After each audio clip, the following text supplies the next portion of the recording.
Fox Sports. We are Baltimore. We are Minnesota.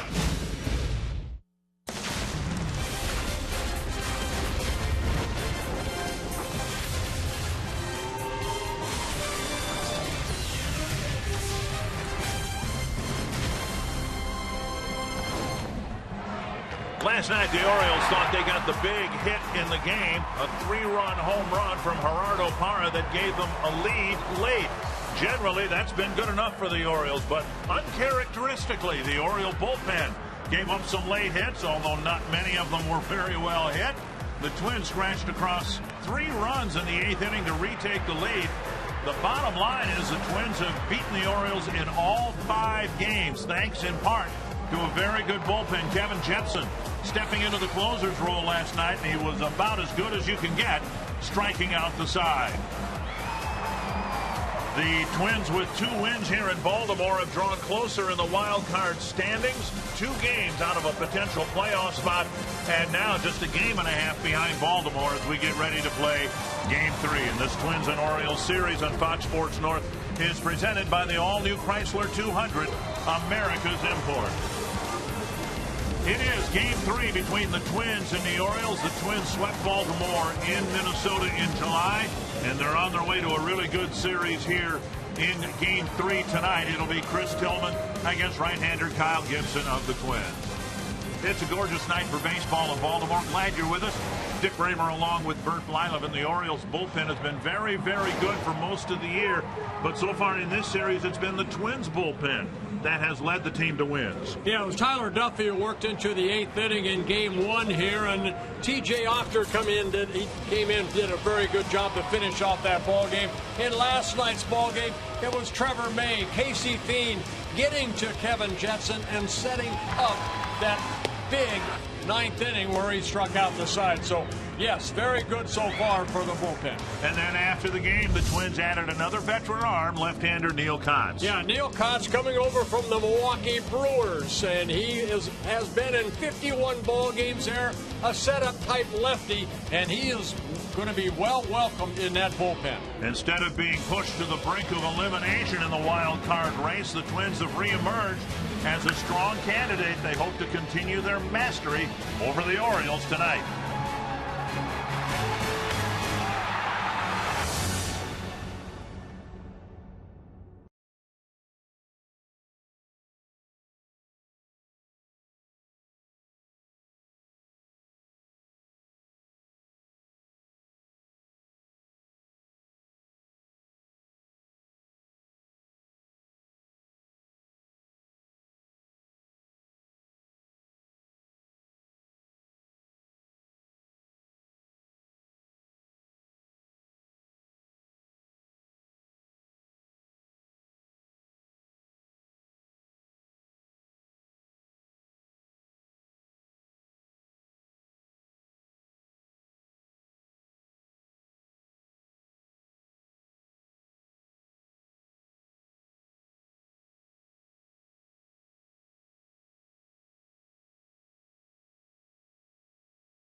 We had some weather issues here. The start of the game held up for 2.5 hours, and we know there's some weather concerns back in the Twin Cities, so we hope that everything is fine back there. Paul Molitor celebrating his 59th birthday today. He'd like to celebrate with a win, and we'll see what this Menards batting order can get done tonight. To help in that regard, Byron Buxton leading off, Brian Dozier, Joe Mauer, Miguel Sano continues to impress. He's had a very good road trip. Trevor Plouffe, Eddie Rosario, Torrey Hunter, Kurt Suzuki, and Eduardo Escobar. You know, it was Tom Verdansky's birthday a couple of days ago, and the Twins offense took care of business. They scored 15 runs, won 15-2 for the hitting coach. And Buxton takes strike one from Chris Tillman. Tillman making on this year his 23rd start, and he has been red hot. 7-0 over his last 12 starts with an ERA about 3.5. He went through a little 6-game losing streak in late April and May, and since June 5th he has not lost a ball game. He's 7-0. The Orioles are 8-4 in those 12 starts. That's interesting. A 6-game losing streak in your mind is a little losing streak? Yeah. Well, look what he backed it up with. No, I know. A 7-game winning streak. Well, then it's a little winning streak pretty much then too. Well, no, that's a big winning streak, 7 in a row. That's a lot of games. 1 and 2, and Buxton lifts it foul into the seats. You know, sometimes you can't control a losing streak. I mean, he lost a ball game 2-0, 3-4, 4-1. You know, some close games. But winning wise, he's been getting some runs, and that's always a pitcher's best friend. That in a double play. Chris Tillman has been very good since the All-Star break, even better. 3-0, 2.18 earned run average. Good sinking fastball right there. Picks up a strikeout. Northland Ford defense for the Orioles. Nolan Rival is out in left field. Adam Jones is in center. Gerardo Parra is in right. Machado and Hardy awfully good on the left side of the infield. Stolp and Davis on the right side. Matt Wieters back behind the plate. Yeah, Tillman basically a sinking fastball, four-seam fastball, slider, changeup pitcher. He's never beaten the Twins. He's 0-3 with an ERA of over 5, and he was, for the second year in a row, Baltimore's opening day starter. Yeah, and the Twins are the only American League team he does not have a win against. Up and away, 2-0 to Brian Dozier. And the Twins hope to keep it that way here tonight. Twins did not take batting practice today. Paul Molitor just allowed everybody to get to the ballpark, get ready for game time. A little bit of a break for the team in the middle of this long road trip. Twins have an off day coming up on Monday. Yeah, Tillman at 6'5", they kind of changed his delivery a little bit. He's almost what David Price does now. He used to be over his head. Now they basically, and there's ball 4. See, not a lot of movement. Basically bring that knee up and then go toward home plate. They feel his control will be a little bit better. He walks his 46th batter in 123 innings. A 4-pitch walk to Dozier. So control has been an issue. And now here's Joe Mauer.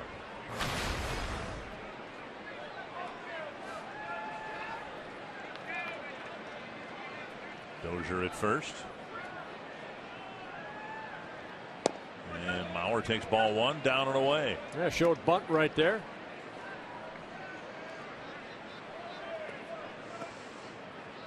See what the Twin scouting report is on Tillman and Wieters behind the plate. In terms of perhaps Dozier stealing a base. There's a bunt in front of Machado. It's a hard one, and it gets by him. It'll be a single.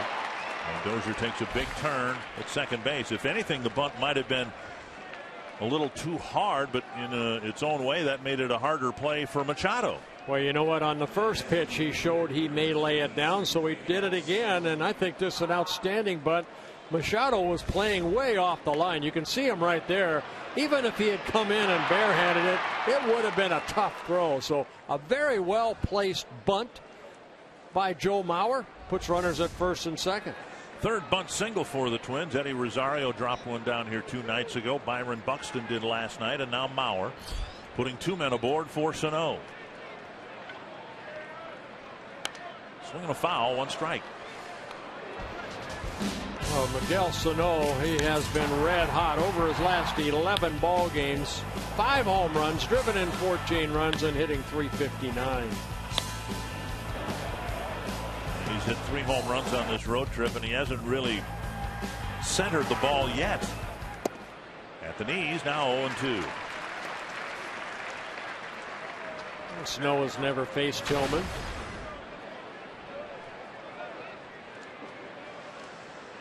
Seen a lot of clubs trying to pitch Sano inside when they get ahead. He doesn't chase. It's 1-2. Tillman's always had a very good fastball. Not, 95, 96, but normally 89 to 93 range. Big over the hand curveball, slider, changeup. 2-2. 42 games played for Sano. 32 runs batted in.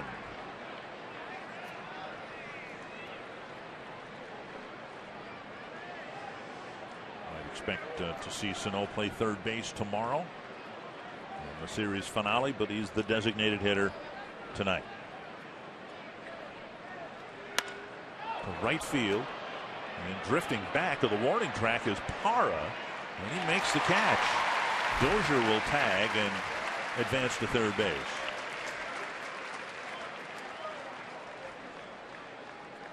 Two down, runners on the corners for Trevor Plouffe. Well, kind of an inside-out swing on this fastball. It's up in the zone. You can see even that right there. He kind of inside-out swing took Parra all the way to the warning track. Through the 5-game winning streak against Baltimore, the Twins have obviously gotten some clutch 2-out hits to win 5 games against a good ball club. We'll see if Plouffe can get one here early with Dozier at third and Mauer at first. Down and away, ball 1. Yeah, Trevor leading the Twins, driving in 68 runs.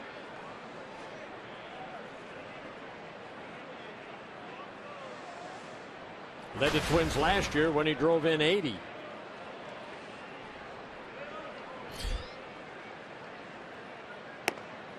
And a high strike called, 1-1. Well,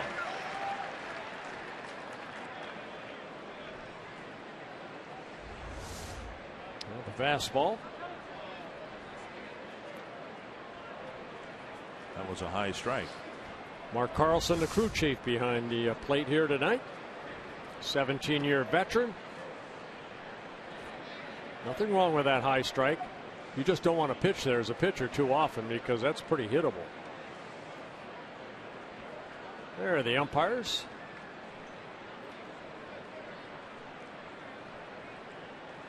One and one.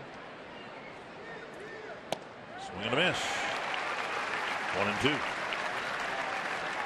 Now we're going to see Kyle Gibson almost the same size as Tillman. Now when they get on top of that baseball, they can create that good downward plane, and that's that last fastball was. It had a good downward break to it.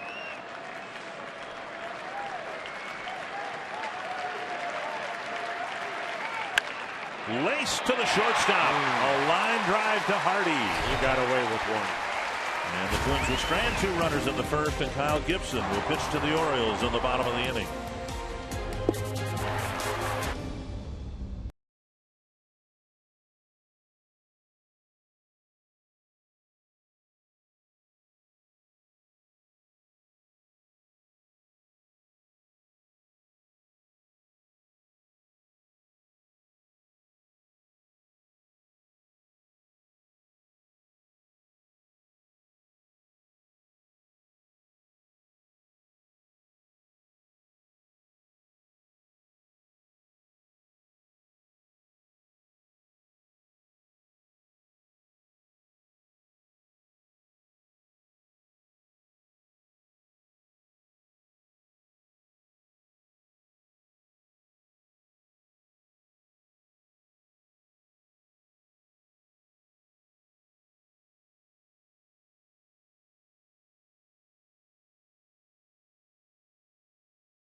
as a division champion last year. They won 96 ball games, and he hopes to get them in probably through the wild card door this year. The Menards batting order for the Orioles: Manny Machado, followed by Gerardo Parra.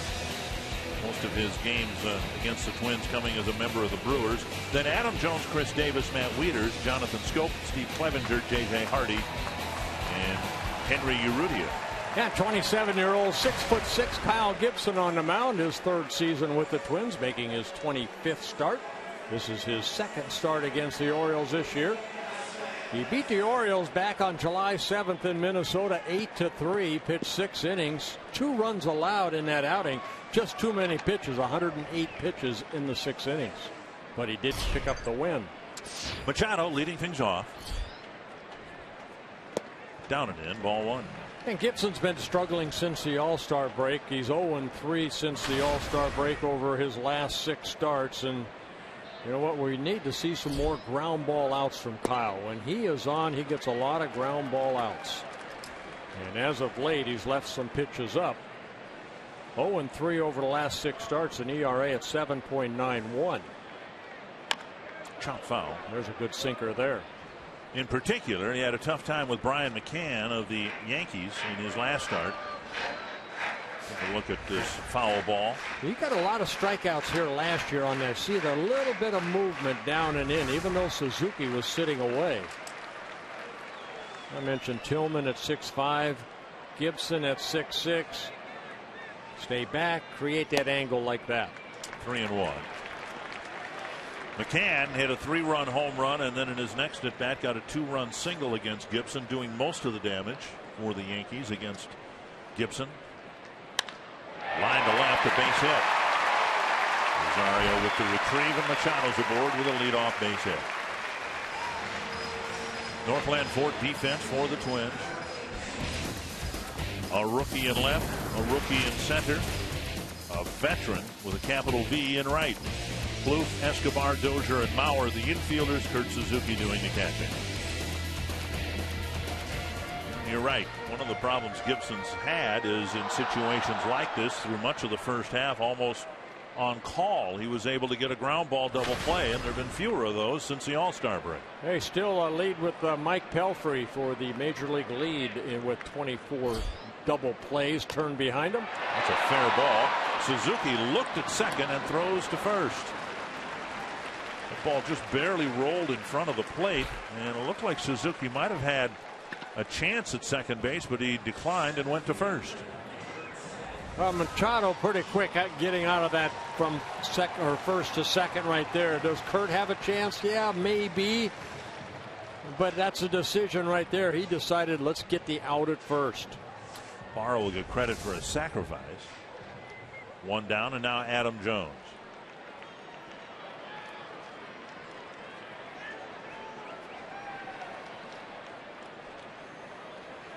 Machado at second. He runs pretty well. Twins left 2 men on in their half of the first, and now Gibson will try to leave Machado and any others on base.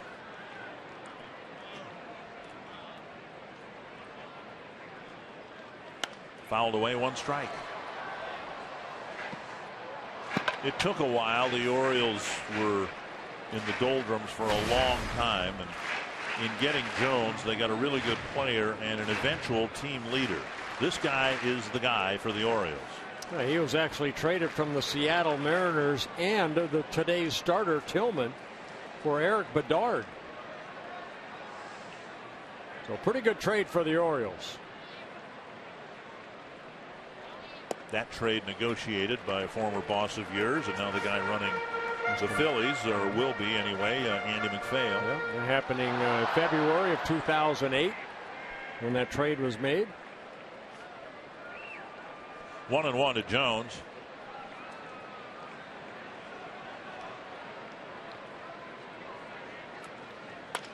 Chopped to third. Nice pickoff by Plouffe. He'll look the runner back, and Mauer able to pull down a high throw. 2 down. Well, Kyle Gibson had a very good first half just before the All-Star break. He had won 8 ball games. He lost 6, but very good earned run average at 2.85. But since the break, over his last 6 starts, Those are the numbers I'm talking about, especially at the bottom of the screen. The ground ball percentage to fly balls. More fly balls now than when he was really good and got a lot of double plays turned behind him. He's given up 16 home runs. All of last year, he only gave up 12 in 180 innings pitched. Now Chris Davis. Inside, ball one. As we mentioned last night, Davis a free agent after this season. The Orioles have played good baseball. They've been contending in recent years, even though they've let a few people go. Nick Markakis was let go after last year. And it might very well be that Davis will find a new home after this year. Well, 34 home runs on the year, 3 behind Nelson Cruz, second in the American League, and 5 runs batted in behind Josh Donaldson for second in the American League.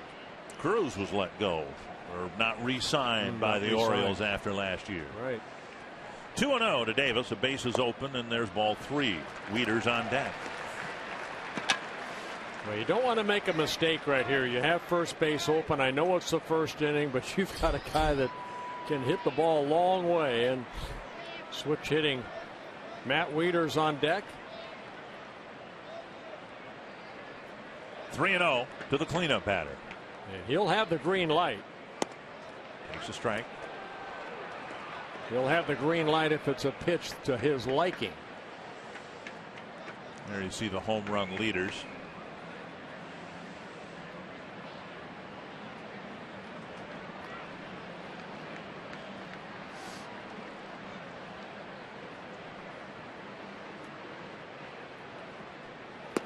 Good change up there. Davis way out front. Now Davis has struck out 155 times. That's the most in the American League. Twins have been striking him out on that curveball. Duffy got him the other night on that good curveball. Jepson last night threw him a curveball underneath the swing. And Suzuki caught both those. And that's he didn't ball catch that 4. one. And not only will Davis go to first, but Machado will go to third. It should be a wild pitch charged to Gibson.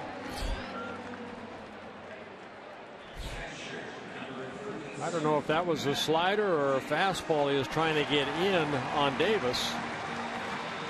Whatever it was, he yanked it. Yeah, we'll take a look at it right here. Yeah, it's a slider. And that's the thing with Gibson, too. We've seen the inconsistency of a slider this year. Twins put runners at first and third and left them there, and now the Orioles have them at first and third for Wieters and 2 down. Wild pitch for Gibson is 5th of the year. Ooh, good pitch. Missed inside. Ball 1.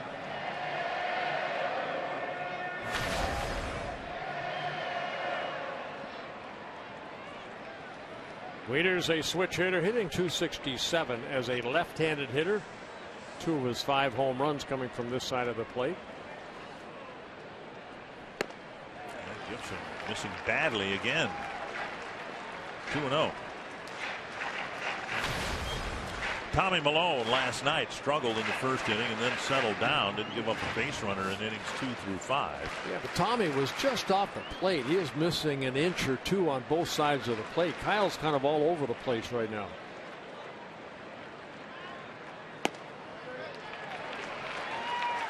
(3-0) with Scope on deck. Even that pitch right there, that's the 2-seamer, but you saw the break, but it was about belt high. He needs to keep that ball down, create the angle. Wieters likely green lighted here on 3-0. Popped it up behind the mound. Plouffe calls for it, and both teams leave runners on the corners in the first.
the best features we've added this year when Twins fans send us pictures. We always appreciate that. Time now for you to tweet your strongest fan photo. Use hashtag NorthDataStrongFan, and you just might see yourself in an upcoming broadcast brought to you by T-Mobile. No score after the first. Eddie Rosario will lead things off for the Twins in the second. And like Sano, Rosario has never faced Tillman. Rosario, Hunter, and Suzuki. Rosario had a tough day going at the plate, but he contributed mightily in that 3-run 8th inning. Lifted a sacrifice fly. Get the Twins on the board after 3 fruitless at bats. And now up high 2-0.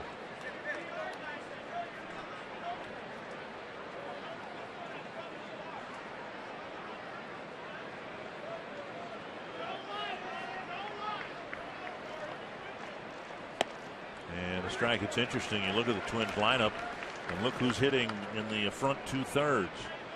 Buxton, Sano, Rosario, rookies. And now the veterans, Hunter and Suzuki, are hitting 7th and 8th.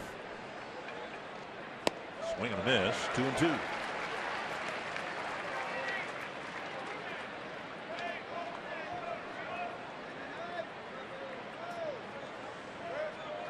Rudy Hernandez, the assistant hitting coach. See what Rosario can get done here on 2-2. Fouled over the Twins dugout. Yeah, Rudy Hernandez very important to Tom Bernansky as far as a communicator to guys like Rosario and Sano and Nunez and Escobar. More Spanish speaking players. To the right side, easy play for Davis. Rosario retired, 1 down. Bring up Torrey Hunter. I know I've talked to Tom Bernansky about having Rudy Hernandez, and he said he does help me out a lot because, the translation sometimes is misunderstood, and Rudy's right there. And a lot of times when we interview players after the ball game, Rudy will help interpretate what Marnie or whoever is asking questions. Yeah, got to find somebody. Chris Colabello isn't in the organization anymore. He served as our interpreter before. Here's Hunter.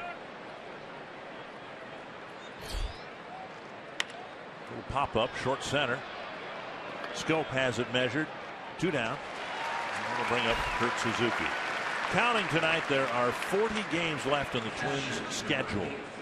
So roughly a quarter of the season left to play. Praise FM invites you to Faith Night in 2015. A post-game event following the August 29th game between the Twins and the Astros. You can enjoy the game, of course, and then stay for post-game live music from Unite Twin Cities and special Twins player appearances. For details and tickets, visit twinsbaseball.com/faithnight. Yeah, Suzuki having a very good road trip in New York and here in Baltimore. 8 hits and 17 at-bats. Driven in 5 runs.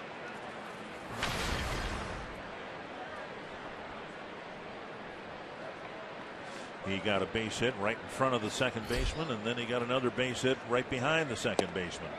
And I looked in the paper, and there were line drives. Were they really? Yeah. Tonight's Cold Hard Facts brought to you by Clean, Crisp, Coors Light. Kurt Suzuki in his last 6 road games, hitting .417, scoring 4 and driving in 7. 1-1.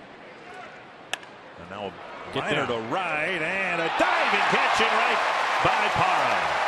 A fine play by the Baltimore right fielder to end the second inning.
a guy that's a great team guy. He's a leader of bullpens that he's been in. You know, he's got experience pitching in big games and all those type of things. You look at his track record. He's had years where he's been pretty efficient, whether he faces lefty or righties. He's a guy you can go more than one inning with if you need to. He got a little bit more specialized this year down in Milwaukee, I think, facing left-handed hitters, and because of that, maybe some of the numbers are a little lopsided, and that righties have been doing better off him this year. But we'll take the experience. We'll take what he can bring to our team. Hopefully it's just another arm that we can count on as we go through these last 5 weeks of the season. Yeah, that experience was with the Chicago White Sox back in 2005 when they won the World Series. He was part of that bullpen. Swing and a miss, 1-1. And conveniently, the Brewers, his former team, were in D.C., so he just hopped in a car and came up to Baltimore.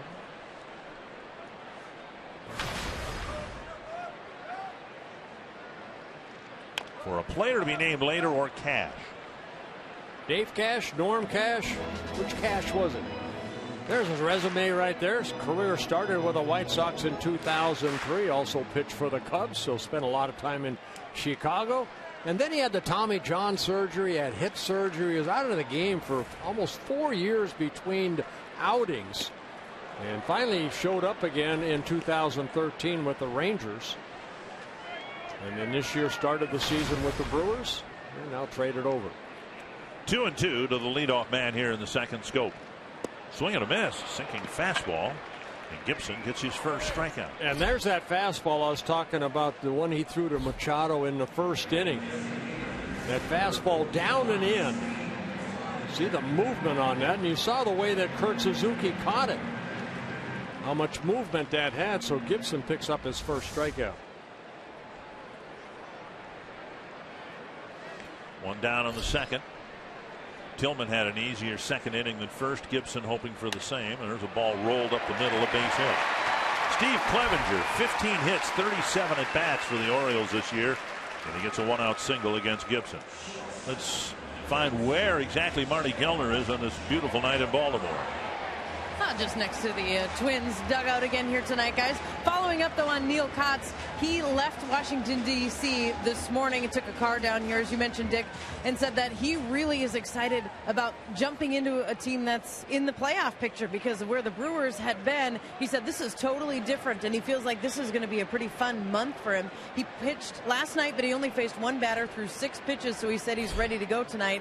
Found out right at the end of the game from manager Craig Counsell, and he said, it's just kind of the business. He's wearing a Brewers jersey last night. 24 hours later, he's in a Twins jersey, but he's pretty excited to be joining a team that has some life in it here in the last month of the season.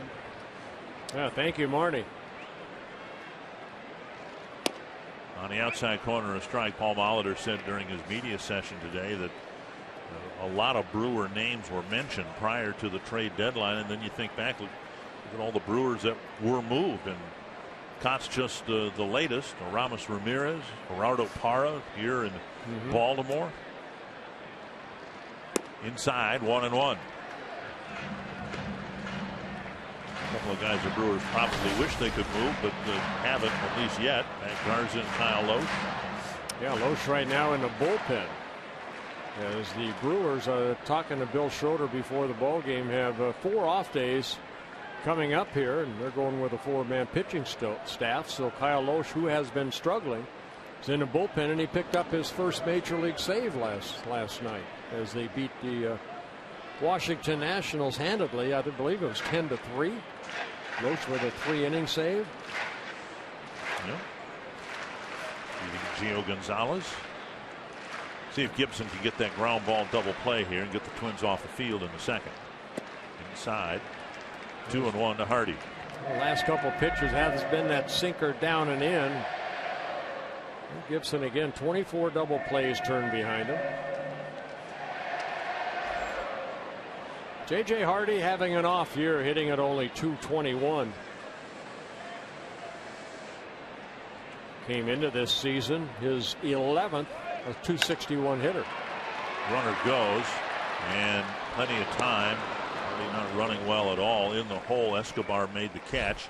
Clevenger off with the pitch, so he'll gain second base. 2 2 down. Yeah, here in Buck the second inning. Sherwalter trying a little hit and run right there. Fox Sports Supports is proud to team up with Boys and Girls Clubs of America. Boys and Girls Clubs help young people reach their full potential as productive, caring, and responsible citizens through programs that promote character and leadership, education, healthy lifestyles, and more. For more information, visit foxsportsupports.com. Henry Urrutia, the number 9 batter.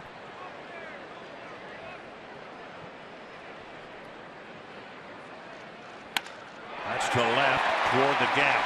Rosario. I thought he lost sight of the ball for a while. Urrutia to second, and he's in with a double.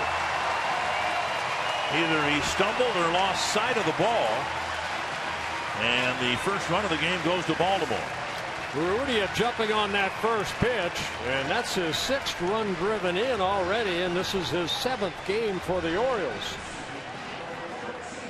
And a walk-off home run here on Wednesday night. Yeah, first career double. Jumped on that fastball. And Rosario goes over.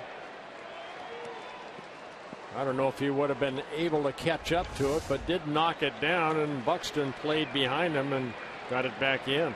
Here's Machado with a runner at second and 2 down. Bounce to third. Scooped up by Plouffe. And that ends it. But a 2-out double for Urrutia. Driving in Clevenger. And it's 1-0 Baltimore.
Sanford Health injury report, and another injury for the Mets to deal with. Lucas Duda with a lower back strain, and the Mets, to the surprise of many, leading the Washington Nationals in the National League East by 5 games.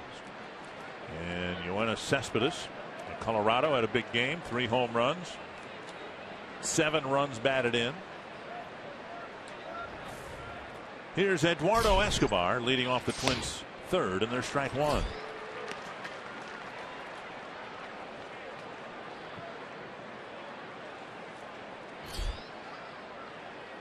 Tillman pitching with a 1-0 lead, and strike 2.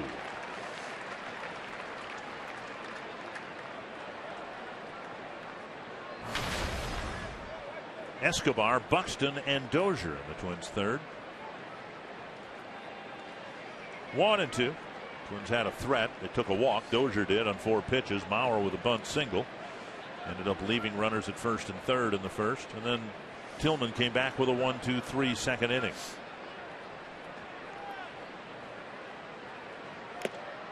Foul tip. Wieters hangs on, 1 down.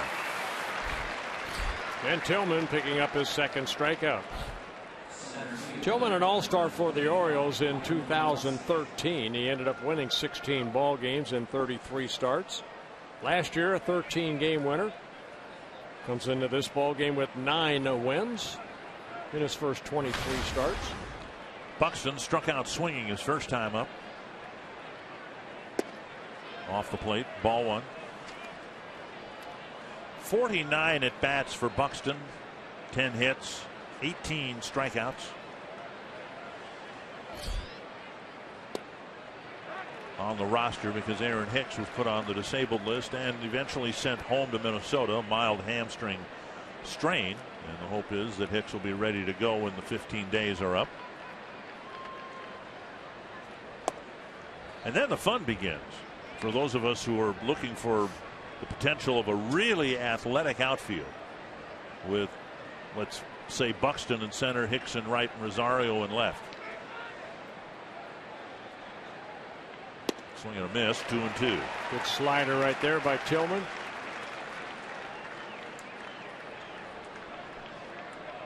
Hicks's disabling injury will take him and the Twins into early September when rosters can be expanded. There's a ball lifted to right. It's hanging in the air for Parra. 2 down. And then we'll bring up Dozier. Twins take on the White Sox in early September, the 1st through the 3rd at Target Field. Tuesday features the U.S. Bank Value Pack. You can purchase a U.S. Bank home run porch view ticket and receive a free Schweigert hot dog and Pepsi. Wednesday is Student Day, presented by Rasmussen College. Standing room tickets are just $5 for students, and they include a free ride on Metro Transit. Call 833-TWINS or visit twinsbaseball.com. Get your tickets today. Here's Dozier. Took a 4-pitch walk from Tillman in the first. Got as far as third base.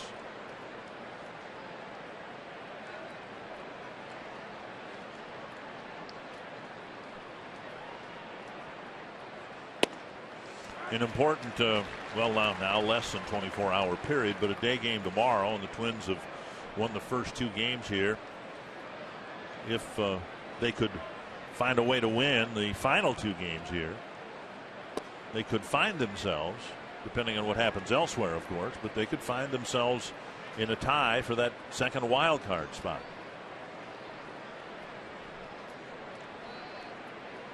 Two and one to Dozier. 2-2. Big swing by Bryan. Now, Tillman has given up 14 home runs, 12 to right-handed hitters. Right-handers actually hitting a little bit better than lefties. Righties hitting 267 off of them. Left-handed hitters hitting 252. Into the shift. And it's scoped across to Davis. 8th in a row set down by Chris Tillman.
By CenturyLink, your link to what's next.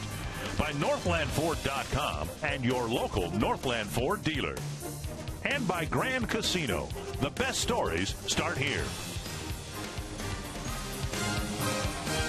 Got a lot of humidity and some bad weather here when we got to town. It cleared out with the storm that blew through here Thursday night. And it's just been wonderful weather here the last couple of days. We expect more of the same tomorrow. Not a cloud in the sky, low humidity. Gerardo Parra will lead off the third against Kyle Gibson. Parra, Jones, and Davis. And there's strike one. I mentioned the Twins have 40 games left, and I asked on Twitter today to get fan reaction as to how many games the Twins would need to win out of the remaining 40 to get into a wild card spot. And the answers, and it's an unscientific survey. It's Twitter, for heaven's sakes. That makes it unscientific. But I got a wide range of guesses from 24 to 31 out of the remaining 40 games the Twins would need to win to get that second wild card spot. How many do you think they will need? The number that keeps popping into my head is the same number you gave me, 27. That would take the win total to 88. And, you know, the way things are going, I think that would be enough. As the ball bounced wide to first. Now, the comforting things, although that seems like a lot of wins when the Twins haven't, I mean, they've lost ground to the 500 mark instead of increased it. But they had a stretch like that from the middle of April through the end of May. They went 27-13. So this is a team that has done it, and now they need to finish with a stretch like that, it would seem, to get into the postseason. 1-2, and a ball hit on one hop to Dozier. Remember a couple of years ago, the Cleveland Indians won their last 10 games, including a sweep of the Twins at Target Field. And on the last day of the season, they clinched a wild card spot with a 10-game winning streak at the end. Well, they always say if you can play 500 baseball going into September and then have one of those streaks, you may find yourself in the, in postseason. One down, and now Adam Jones. But as baseball experts always say, you play one game at a time, and hopefully, you win today, and you look forward to winning the next day. Twins have won 2 in a row. Now that applies to the players. You do have to play them one game at a time. But as a fan, you have the luxury of imagining what the next 40 games are going to be like. Or I think you use the word guess. Yeah. One strike to Jones. On the ground to Plouffe. Good news for Gibson. He's getting ground ball outs, and 2 quick ones here in the third. If we had it our way, of course they would end up 40-0 over the next 40 games. They would have clinched the division title already.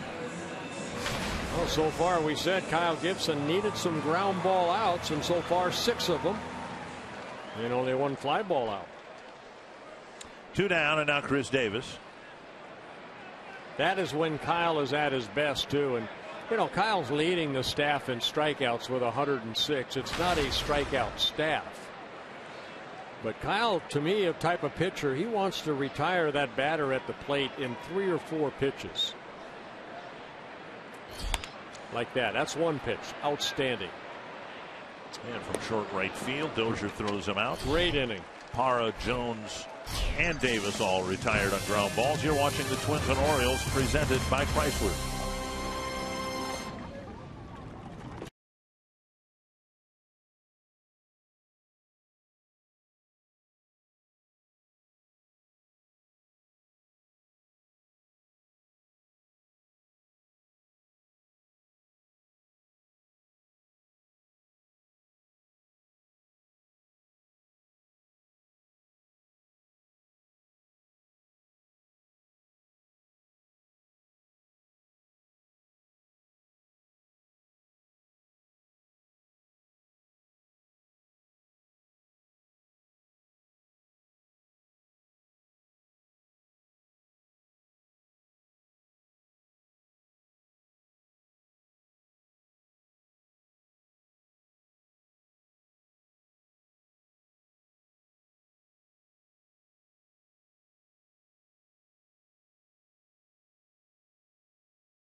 by Chrysler.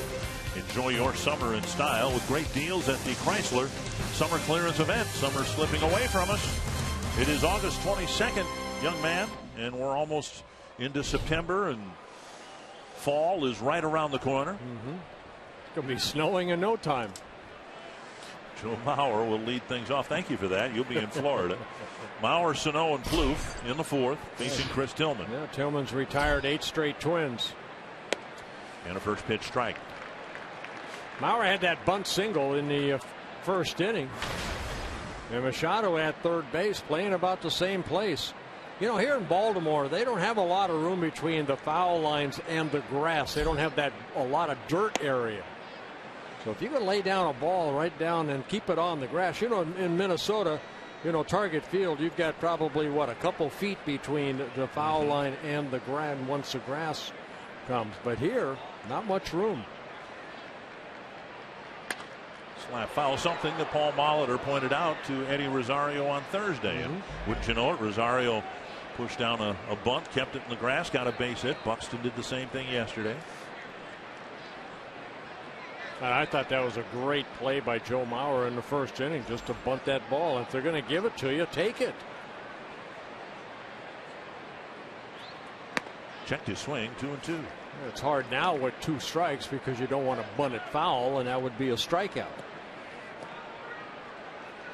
See if Joe could get a double, extra base hit. 21 doubles on the year for Joe, 3 triples, 8 home runs. Driven to center field. Jones stays with a sinking line drive and makes the catch. That ball had a knuckle on it right there. Joe hit it right on the button. And Jones, a Gold Glove center fielder, reacted nicely and puts those sunflower seeds in like it was nothing. He went back, then he went sideways, and then he came in. We see that a lot on the fantasy camp. Yeah, but we see the ball keep going. Here's Sano, strike one. Sano hit a fly ball to fairly deep right field. Advanced Dozier from second to third in his first inning at bat. Just off the plate, 1-1.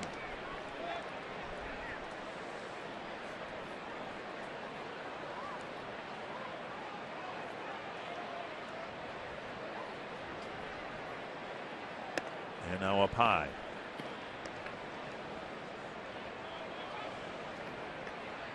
Twins have a rookie in the leadoff spot, a rookie in the cleanup spot, and a rookie hitting 6th.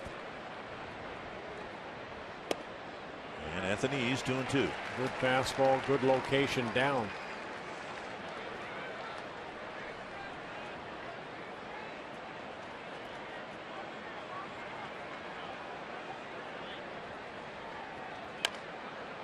Up the line, foul.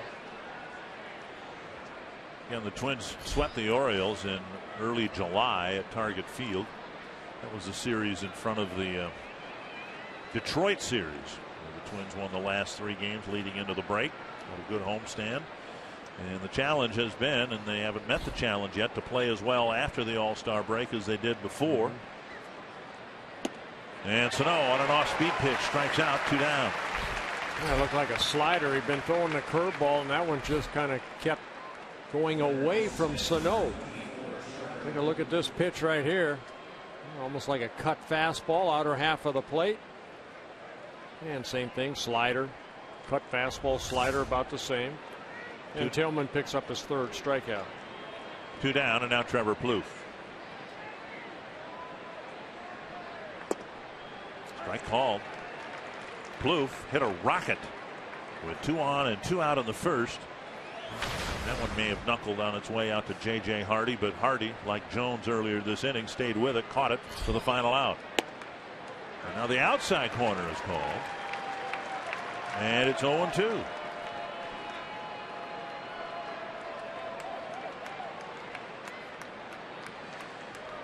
He's got to find a way to at least win one of these next 2 games here. They need to win this series.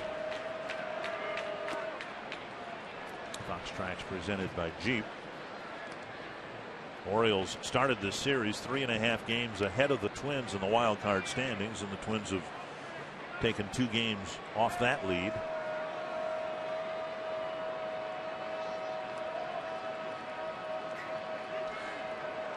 All that matters right now is where the Twins are in relation to the Angels, because the Angels are the second team in the wild card standings, and whether it's the Angels or Texas, whoever's there, that's what you shoot for. Yeah, Angels have been struggling. And a called third strike. Inside. Trevor never swung the bat, taking 3 strikes, and it's a 1-2-3-4.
To get outs on the ground, and so far so good for Kyle. 7 ground ball outs throughout the ball game.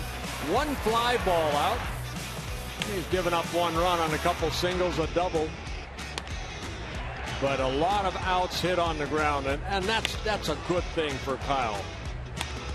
Some quick outs, only 8 pitches used in the 3rd inning, and all of them on the ground. Bottom of the 4th. Gibson trying to get that strike on the outside corner. He misses to Wieters. Ball 1. He fell behind Wieters 3-0. And then Wieters ended up popping up a pitch that stranded a couple of runners aboard. 2-0. Wieters, Scope, and Clevenger. Orioles have not been back to the World Series since they won it in 1983. Twins haven't been back since they won it in '91, and it seems and is a long time ago, but 1983 is longer ago. And one of the problems they've had here in Baltimore, and one of the reasons I think Buck Showalter is so revered, they've run through a lot of managers here in that time. There's a ball hook foul, and Showalter's done a good enough job to keep his job here. But you have to be lucky too. In postseason, a lot of things have to go your way. Orioles have been able to get the postseason, but they haven't been able to get to the big dance. Inside, it would help if the fans wouldn't reach over the outfield wall and catch balls and have them ruled home runs. That was the Orioles that were victimized by Jeffrey Meyer. But they brought Earl Weaver back, Davey Johnson, Johnny Oates, Phil Regan, Ray Miller, Lee Mazzilli, Frank Robinson, Sam Perlazzo, Mike Hargrove, Cal Ripken Sr., Dave Tremblay, Juan Samuel. They've all been managing the Orioles since the Orioles last went to the World Series. Yeah, Buck Showalter last year, the American League Manager of the Year. 3rd time he has won that award, once with the Yankees and once with the Rangers. 3-2 to the leadoff man on the 4th. Well, this is his 17th season as a major league manager. Good and pitch. There's a called third strike. Second strikeout for Gibson. You know, and you're probably at home saying, what's the big deal if he gets a fly ball out or a ground ball out? But the big thing for Kyle Gibson, it is wins this year. We're going to show you that strike 3 right here. But for Kyle Gibson in his 8 wins, which covers 12 starts, look at the earned run average, 17 double plays, and the ground ball percentage compared to outs, compared to the 12 starts, the 0-9 with a 7.24 ERA. Gibson is a ground ball pitcher. He came in, and those are about the same numbers he had last year when he was 13-12 for the Twins. He wants to be more consistent, but he's had games get away from him. That big multi-run inning that has really hurt him here over the last 6 games since the All-Star break. A 5-run inning, a 4-run inning, 3-run innings, a couple 2-run innings. You want to minimize your damage when you're out there, and those are what have hurt him. Buxton racing to the gap. He won't get there. The ball will go all the way to the wall. Scope has a double. And a quick retrieve by Buxton. Firing it into Dozier. It's a 1-out double. Yeah, Twins were doing a good job on Scope throughout the series. The first couple ball games, he was 0 for 7. But got a pitch out over the plate and went with it. A breaking ball. And the ball just kept slicing away. Buxton had no chance to catch up to it. You see, he's playing straightaway center. Ball sliced into right center. And it's a double for Scope, his 9th of the year.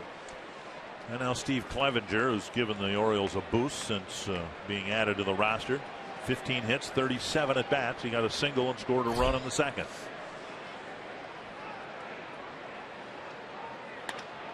That's popped up to Buxton in center. Clevenger gone on 1 pitch.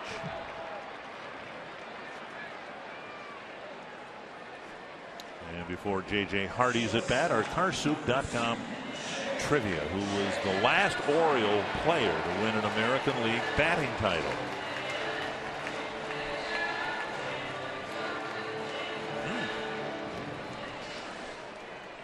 Would you go back to Frank Robinson? Frank Robinson. I'm trying to think who might have won a batting title since.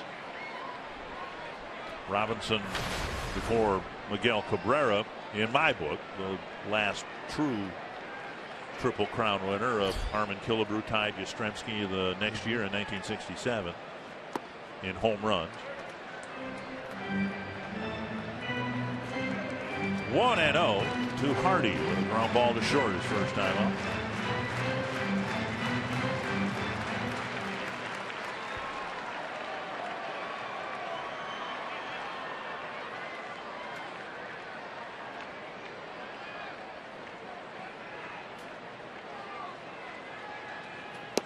And now down and away, 2-0. This time of the year, it's fun. If you really are into baseball and you like the scoreboard watch, there's plenty to watch. And if you just on a limited basis want to watch the scoreboard, then the one to watch is out in Los Angeles tonight. The Blue Jays playing the Angels again, the top 2 wild card contenders. And missing again, 3-0. Yeah, Blue Jays came out the winner last night against the Angels. And again, if things break right, the Twins could find themselves just a game out in the wild card standings. The Texas Rangers are in between the Angels and the Twins. Well, Texas ahead of the Tigers right now, 3-0. 4-pitch walk to an unlikely guy, J.J. Hardy, and Urrutia will bat next. It was Urrutia's first pitch double that gave the Orioles their first run of the game. Yeah, second walk of the ball game for Gibson to go with his 2 strikeouts.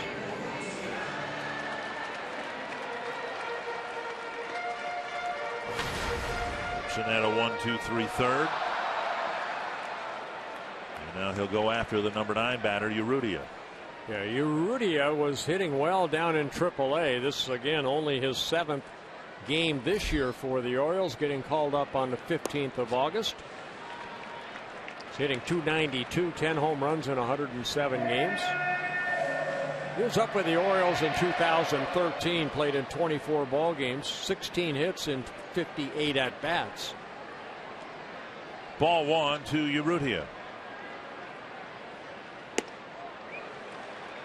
And Suzuki will hand deliver the baseball, 2-0. Twins a quick trip down to the mound by the catcher. Twins are a little discouraged about the progress of Phil Hughes, who's not responding as well as they would have hoped.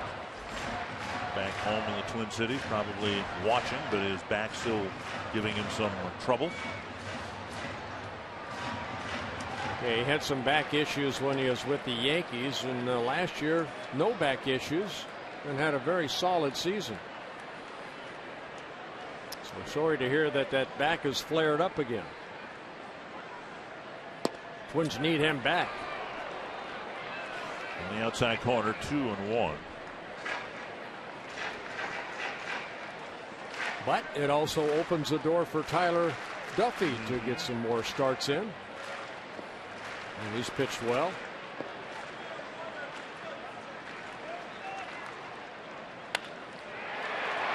Backhanded by Mauer, and a little delay. Mauer went to the bag with Gibson pulling up, which we rarely see him do. Urrutia appears to be okay. Everybody's footwork a little at question there. Gibson pulled up right about there, and Mauer had to hustle to the bag.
Talking about that last play. Yeah, you know what? Joe smothered this ball. He drove to his right, but watch Joe's reaction. He got up right there, then he started hustling to the bag, and Gibson kind of held up. I think he thought that Joe was going to run through the bag, but you can see Joe right there kind of put his hand up like I have it.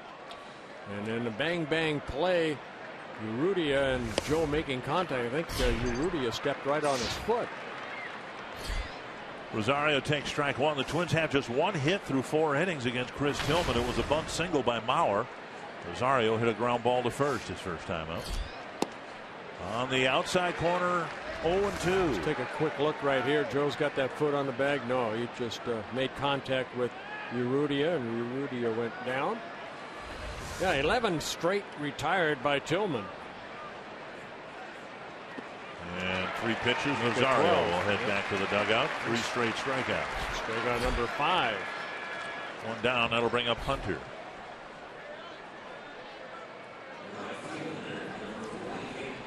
Mountain Dew fans of the game just walking around the Inner Harbor area. Saw a lot of Twins fans here this weekend. Twins have won all 5 games between these two teams. Twins have a day game here tomorrow, a day off Monday in St. Petersburg, 3 games against the Rays, and then it stands that Mike Fiers will make a start for the Astros against the Twins Friday at Target Field. Fiers, I'm sure, now convalescing at Houston Presbyterian Hospital after throwing 134 pitches yesterday. Yeah, congratulations to him on his no-hitter. They'll probably give him a week off. 2 strikes. Take a look at the Chrysler road ahead. And the Twins have 4 more road games on this trip after tonight. And then 6 at home. Then they go back on the road again for a week and a half. Yeah, long road trip to Houston, Kansas City, and then Chicago. Dribbler to second. Easy play for Scope. 2 down. Yeah, 13 in a row now. How'd you like to be Fiers? You know, a no-hitter, as you know, that's the pinnacle individually of what you can do out there. They give you the ball, you pitch a complete game, you don't give up any hits, and you do it for an organization where one of the vice presidents is Nolan Ryan, and he had 7 of them. 2 down. Here's Suzuki. Now, I would have been more honored if Nolan had given me that ball. You know, come down and said, congratulations. 6 more to get, son. Up the line, foul. 1 strike. Twins had a threat in the first inning. Dozier walked on 4 pitches. Mauer 2 pitches later bunted for a base hit. There have been a couple of well-hit balls here. Plouffe's liner ended the first. Mauer's liner started the 4th inning. But it's just a 1-0 ball game. And Suzuki sends a 1-hopper to Scope, and it's another 1-2-3 inning.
It's 1-0 Baltimore. We go to the bottom of the 5th inning. Glad you're spending part of your Saturday night with Twins TV. Marnie Gellner, Bert Blyleven, Dick Bramer here at Oriole Park at Camden Yards. It'll be the top of the Baltimore lineup. Manny Machado, Gerardo Parra, and Adam Jones facing Kyle Gibson. Missing inside. This will be Gibson's 60th pitch.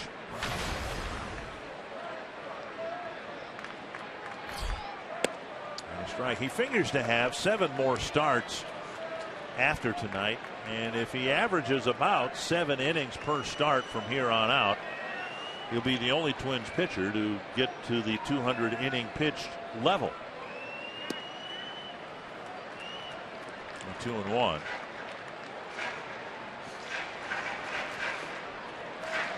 The hope it's amazing. It's amazing what you just said. Thank you. That you're looking for a pitcher to pitch 200 innings. on the outside corner. Now, the hope was Phil Hughes would have joined him, and he might have if he hadn't gone on the disabled list. Mike Pelfrey is at 134 1/3. He didn't have 200 innings by the 1st of August. We had a bad year. 3-2. You look at the season stats so far. The startling thing, Ricky Nolasco, before his foot/ankle issue, made 7 starts. He only threw 32 2/3 innings in his 7 starts. Hit hard, but it'll go foul. So while I think stepping back and looking at the Twins starting pitching this year, it's fair to say that it's been improved.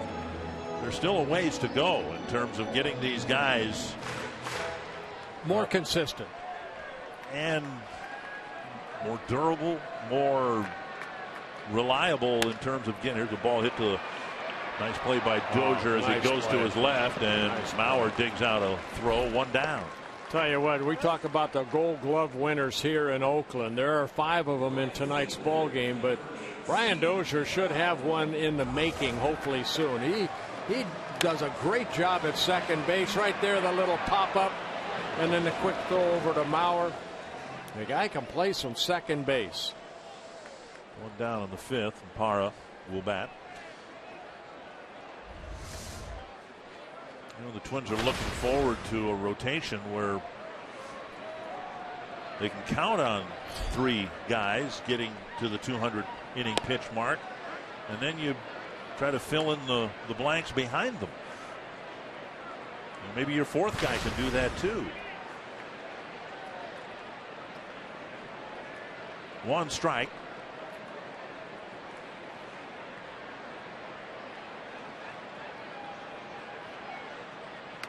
Check swing and a foul. Gibson to me is a guy that could pitch. I think when we pitched every 4th day. Then in the mid 80s they went to the 5-man rotation. I think he's a guy that could pitch every 4th day, only because of his sinking fastball. Again, he's not a strikeout pitcher, even though he's leading the staff in strikeouts. Sometimes he's almost too strong, I feel, at the beginning of some ball games. And he's very durable. This young man right here works his tail end off to get ready for every start. You know, we come to the ballpark early. He's one out here that's running the stairs, that is doing everything that Perry Castellano wants him to do to get ready for a start, and then some. He's got a great routine. He's been healthy. You know, he had that Tommy John surgery. That's a fair ball, and Suzuki will throw to first. 2 down. Second ball that has rolled about a foot in front of the plate. Now Parra doesn't get a sacrifice bunt on this, does he? No. Parra's bunt just rolled a few inches in front of the plate for a sacrifice in the 1st inning. Well, another good sinker right there that Parra just got a little piece of that stayed fair in front of home plate. No, Kyle works good. I mean, he works hard. The idea in the season is not to gain weight, it's to lose weight. 2 down, and now Jones.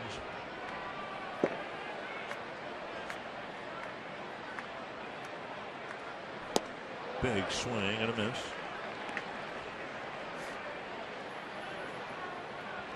I guess the model that the Twins would like to get to, hopefully next year, the 2004 staff. Johan Santana pitched 228 innings. Carlos Silva 203 innings. Brad Radke 219 and 2/3 innings.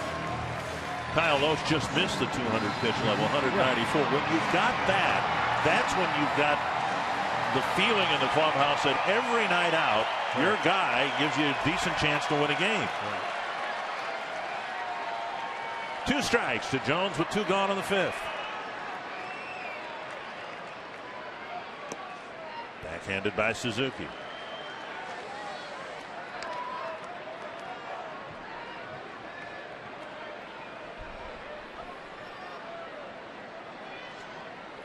Jones with 2 ground balls to Plouffe so far on the night.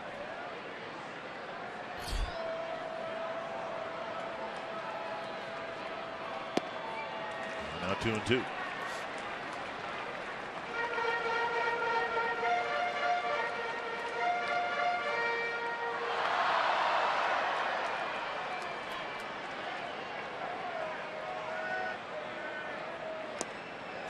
And now a full count.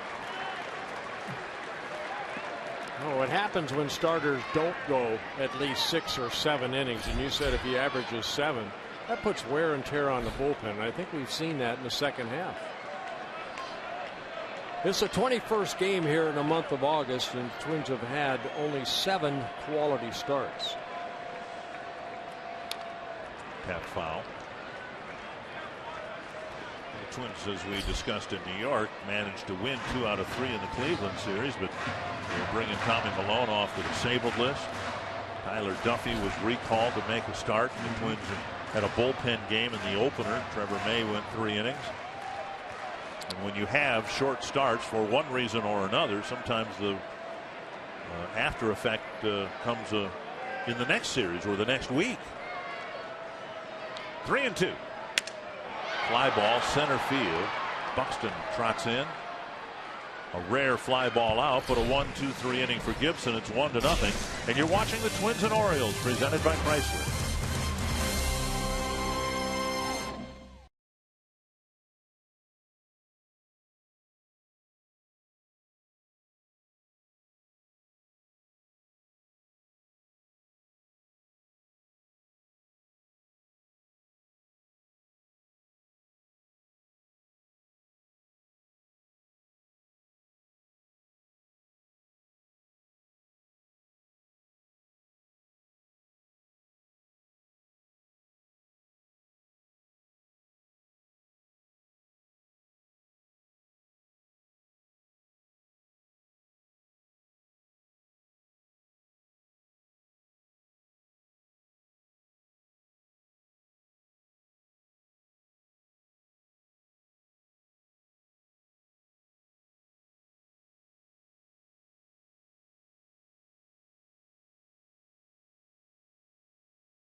Circle me signs.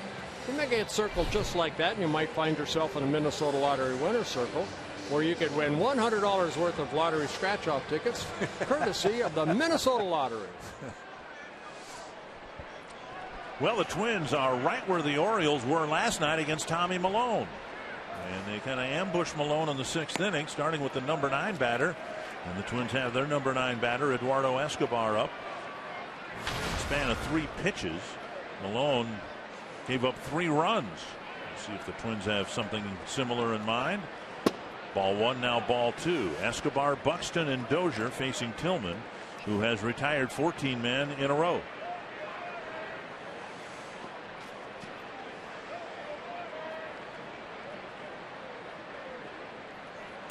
Three and 0.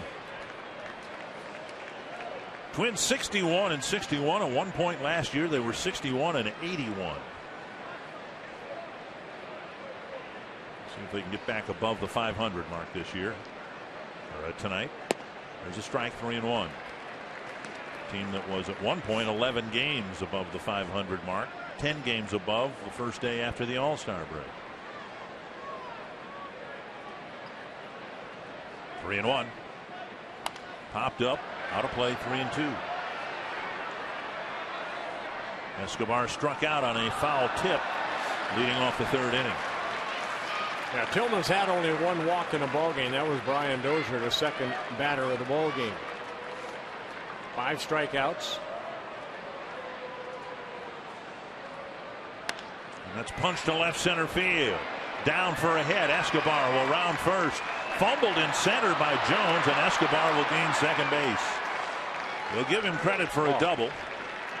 Well, they should, because I'll tell you what, Escobar was thinking double the whole way. I was watching him round first, and he didn't need the help of Butch Davis. He was thinking double. He knew where this ball was hit in the gap. And even though Jones had trouble with it, Escobar was hustling all the way, and he got to second base.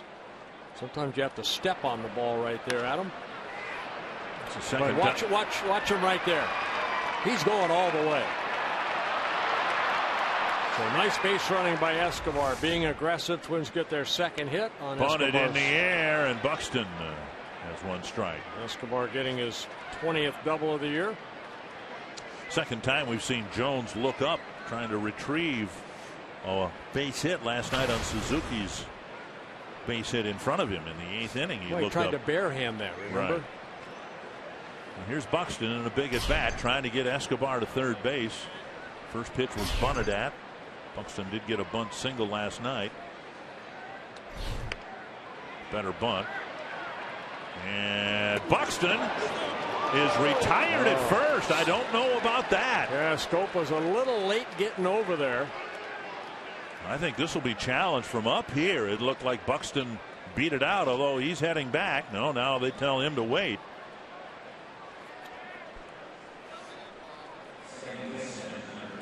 Yeah, Tillman got to the ball quickly, but Scope was a little late going over there, and Tillman had to wait, but he did throw Scope a pretty quick pitch. We're in the 6th inning here, and the threshold is the 7th inning. After the 7th, you can ask for another replay. He's safe, I think. Didn't it look like he had his foot down before Scope caught the ball? That's a bang play. We'll see how they rule it and see if Paul wants to. Yep, they're going to take a look at it. At the very least, Buxton will get a sacrifice bunt, advancing Escobar to third base. Well, you saw Scope getting a little bit late over there. Usually you'd like to get over there and get your foot on the bag in front of the bag or the side, but see where Scope's foot is because he got over there a little bit late. See, when I saw that angle the first time, I thought he was safe, and now I'm not sure. There, ball's caught, and Buxton's foot appears to be just getting, well, it's on the bag, isn't it? Mm-hmm. Yeah. And that's what they'll look at in New York. Was that ball in the back of Scope's glove? Now, if Scope had gotten over there quicker, he would have straddled like a first baseman and would have been reaching out for it. You could see his foot was actually behind the bag, which is not where you want your foot. Right. In any case, it's a dangerous spot to have your foot. So this is going to be very interesting. There needs to be enough visual proof to overturn the call. It can be confirmed. It can be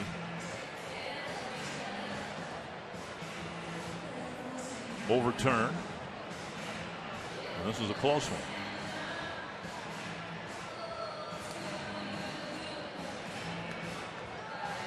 This may be one of those call stands. There's just not enough evidence one way or the other to overrule the original call. Twins will have the tying run at third in any case with either nobody out or one out. Yeah, Chris Conroy is the one that made the call. He's right there at with his headset on with Mark Carlson, who is the crew chief and a home plate umpire. And we'll see what they decide. Out at first. So Buxton's retired. He gets a sacrifice. And it'll be up to Dozier to try to get Escobar in with only one out in the inning.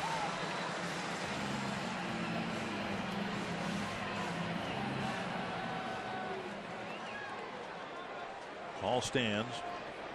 Dozier walked on 4 pitches in the first. And then he hit a ball up the middle into the shift and was retired for the last out of the 3rd inning. Infield in about halfway.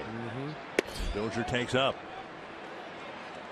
Dozier's so good at elevating the ball and hitting a lot of home runs, obviously, but we've seen Tillman live in the upper third of the strike zone. Dozier might be looking for that pitch to try to get it over the infield. Foul back, 1-1.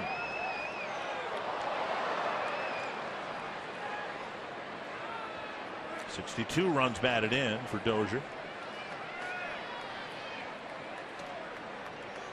He leads the team with 6 sacrifice flies.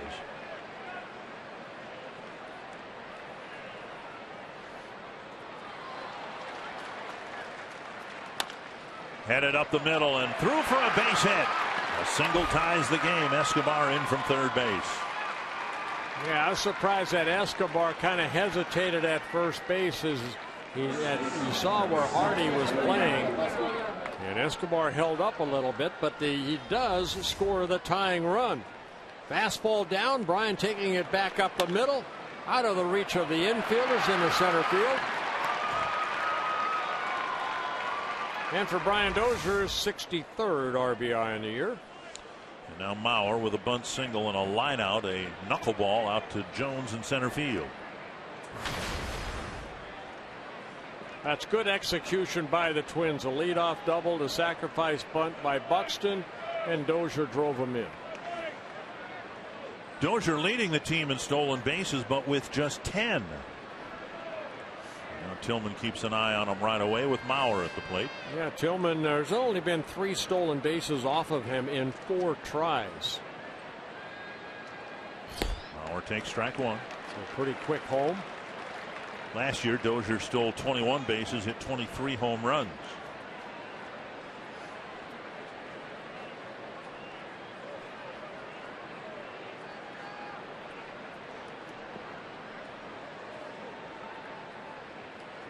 Twins have tied it up here in the 6th. Sliced foul, 2 strikes. Again, it was here that Tommy Malone just hit a wall. 3 pitches last night, turned the game around after sailing into the 6th like Tillman has done here tonight.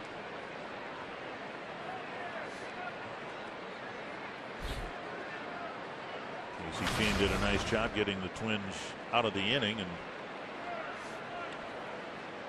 2 strikes now to Mauer. Swing and a miss. Mauer strikes out. 2 down, and that'll bring up Sano.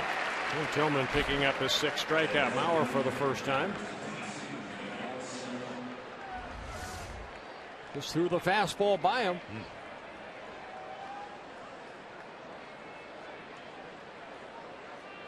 Sano with a fly to right and a strikeout.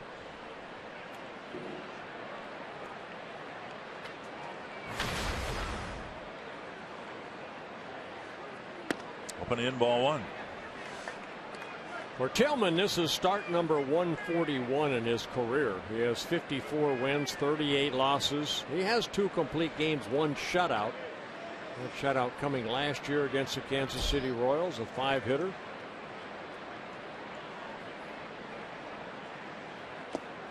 One and 1.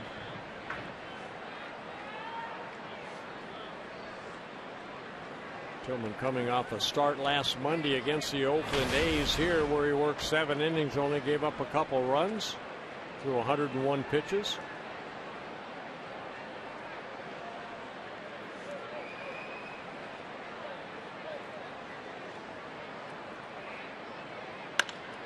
Right center field. Jones with the catch. Twins get a leadoff double, get the game tied up in the 6th. It's 1 apiece.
Toyota takes you. Test drive one at your Toyota dealer. Toyota, let's go places.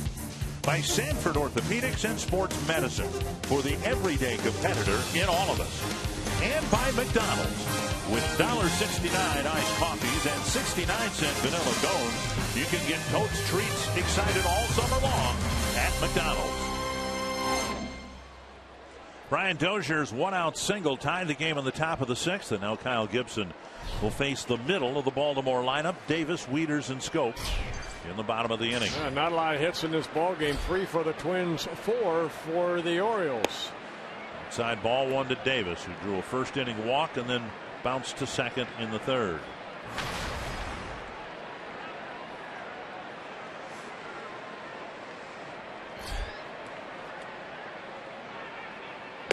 Half swing and a strike. Kyle Gibson making his third career start against the Orioles. Of course, the one back on July 7th that he won 8-3. The other one was here last year in late August. Got a no decision in a 3-2 Oriole win. Tied him up with a breaking ball inside 1 and 2. Well, he's pitched 2 very good games against the Orioles, plus this one here where he's pitching well. This will be pitch number 80 coming toward home plate for Kyle.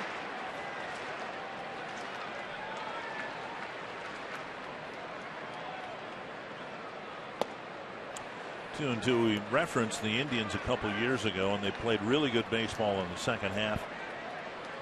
Capped off with a 10-game winning streak at the end of the season, and they did it with great starting pitching. And that's what the Twins need to somehow find here. The type of starting pitching they had from the middle of April through May. Just haven't seen much of it since the All-Star break. Now 3-2 to the leadoff man in the sixth.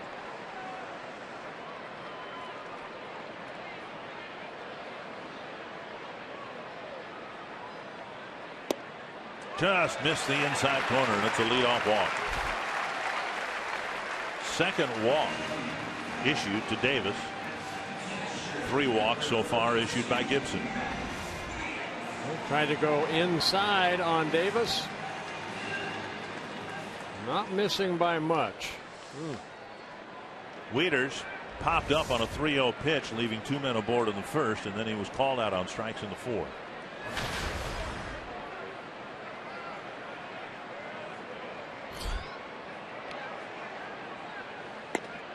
Outside ball one. No double play turn behind Kyle. This would be a good spot right here. 24 double plays on the year. This is his 25th start, so there's one that's due. Under Dozier's reach, a rolling single to right, first and second, nobody out. Not hit well at all. Dozier couldn't knock it down. He might not have had a play if he did. Brian was playing shading Wieters a little bit up the middle. He had to go a long way for this, but even if he is able to knock it down, he would have had no play. And Davis, a quick runner would go from first to third, but Davis pulls up at second. Quick threat for the Orioles here in their half of the sixth. Jonathan Scope doubled his last time up. Plouffe in on the grass at third in the event that there's a bunt. Clevenger on deck.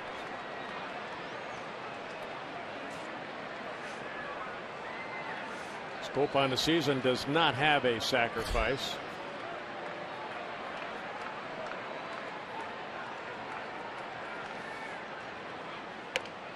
Bunt, a good one. It does now. Gibson quickly to first, makes a nice fielding play. A sacrifice with Davis to third and Wieters to second. Yeah, very, very well placed bunt right there, and a good job by Kyle Gibson getting over there, and all one motion flipping it over to Mauer.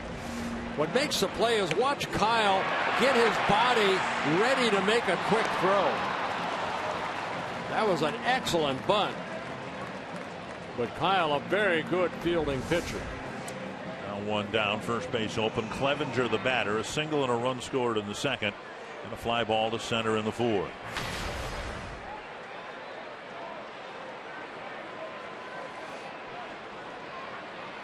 And they're going to go ahead and walk him and load the bases. J.J. Hardy on deck, and of course Hardy doesn't, even when healthy, run particularly well. He just looks like he's got some tight hamstrings the way he's been moving around in this series. An intentional walk will fill the bases. Well, for Kyle Gibson, that's his 5th intentional walk this year. 4th walk of the ball game.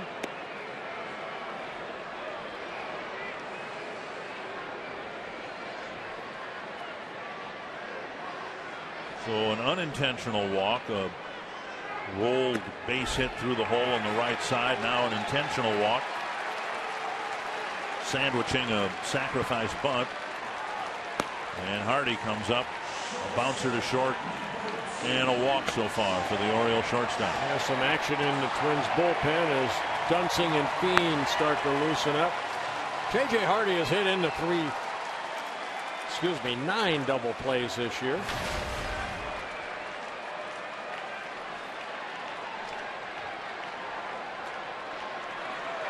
Bases full. The Twins just tied the game in the top of this inning.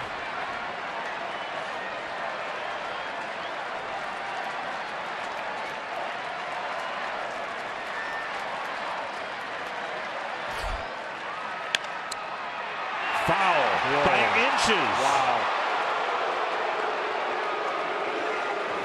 Eric Cooper, the third base umpire, straddling the line, watching that ball if it goes over the bag. And it shouldn't miss by much. He called it foul. Got a great view right here. It was on the foul side as it went over the bag.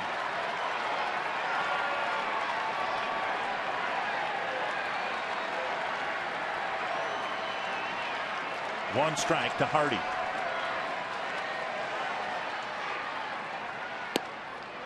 Now a ball.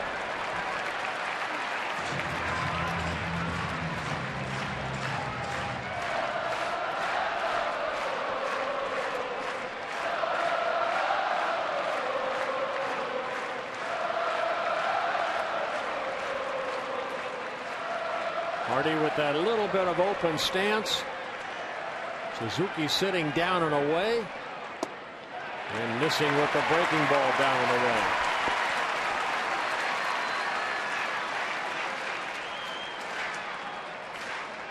He's not had a good year at the plate. 220 and just 31 runs batted in. Big at bat here for Gibson. Trying to get a ground ball hit at somebody. Popped up, it'll reach the seats.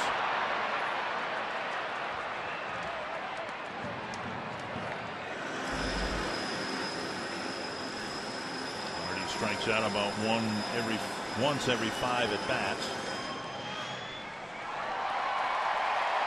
Suzuki and Gibson chat about it. If you had to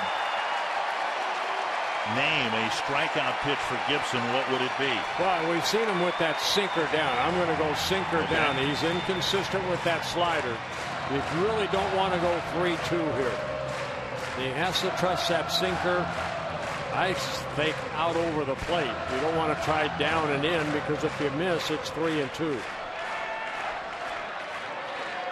have to rely on that two-seamer.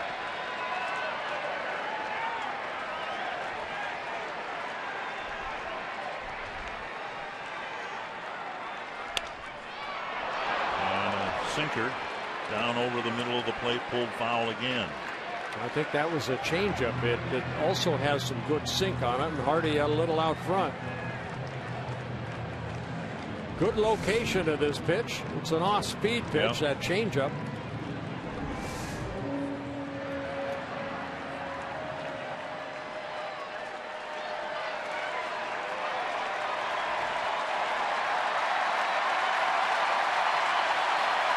Another 2-2. Just missed the inside corner.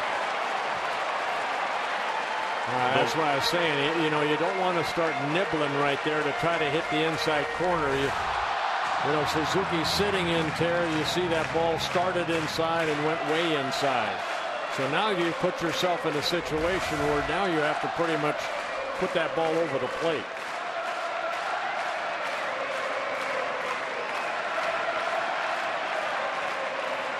Gibson agreeing.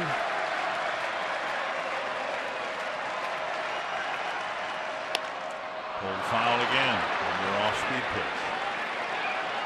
That just shows the confidence that Kyle has on that changeup, and Kurt Suzuki going to walk this out to Gibson and talk about it. I think Hardy's hit 3 of those changeups foul. I was going to say, has he even thrown him the slider? Yeah, he tried the slider, and it ended up being down and away.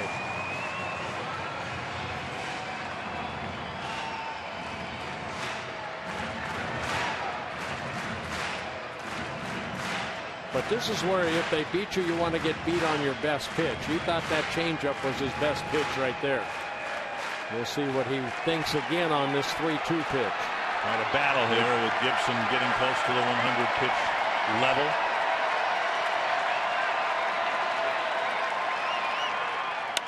To right field. Hunter going back, makes the catch, and fires back to the infield quickly. Tagging from third is Davis, and the Orioles retake the lead.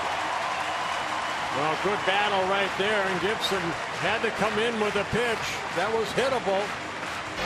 Do a little pitch by pitch to J.J. Hardy. That's that fastball that he fouled off. Then he missed inside. Count 1-1. That's the slider that he threw, Dick, that just missed. And then a foul, 2-2 count. And then another changeup hook foul. Missed with a 3-2 fastball. Another changeup hook foul. And then the fastball, too much at the plate. Little up a little bit, but this is now this. Okay, you've given up a run. This is where we've seen Kyle give up that multi-run inning. This is a big out for him right here. Urrutia taps it foul, 1 strike. Urrutia drove in the first Oriole run, swinging at the first pitch in the second inning and cracking a double. He had a line drive that I think Rosario lost for a split second in left field. And again, how many times does a leadoff walk score? Almost nightly. 1 strike to Urrutia.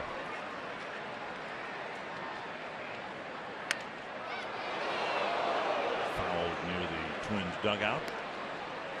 2 strikes.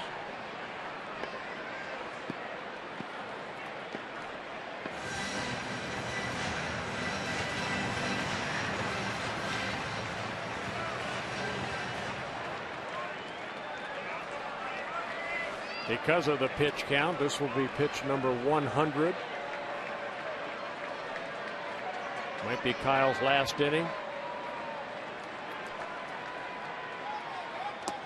Nice stop by Suzuki. There's that slider, just inconsistent with the slider.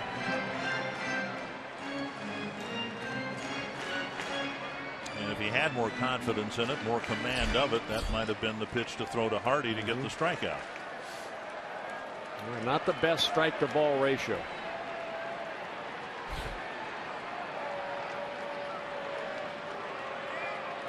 1-2.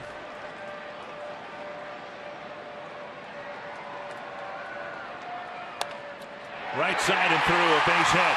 Waiters will be held at third. Hunter charging, and it's a base hit to refill the bases.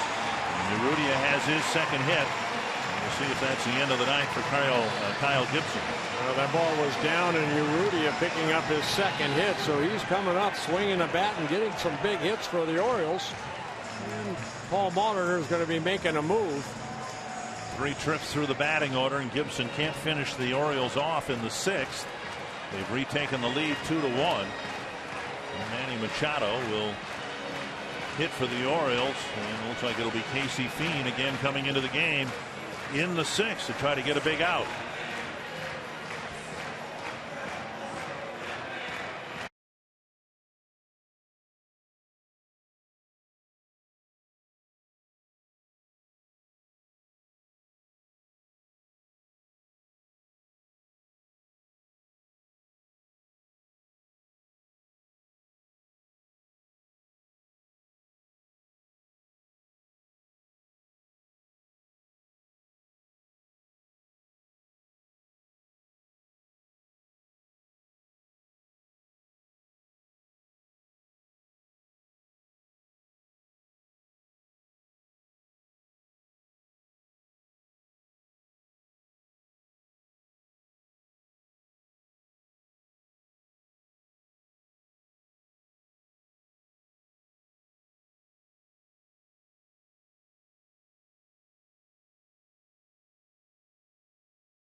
all-new Chrysler 200, America's import.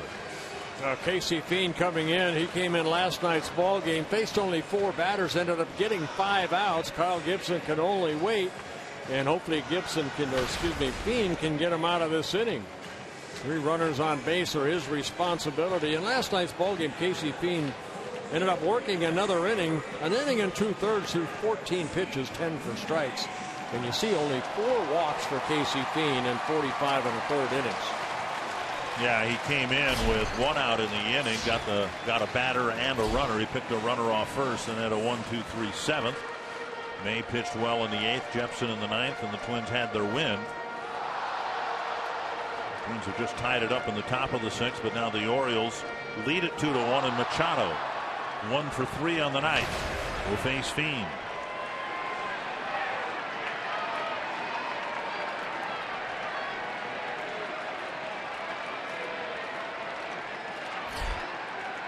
Swing and a miss. Up and away from Machado. Casey in his 4th season with the Twins. Spent some time on a disabled list earlier this year, about a month, the end of May to almost end of April, almost end of May. Right shoulder strain. Swing and a foul. Some of Suzuki. 0-2. Right off the mask. Suzuki saying he's all right.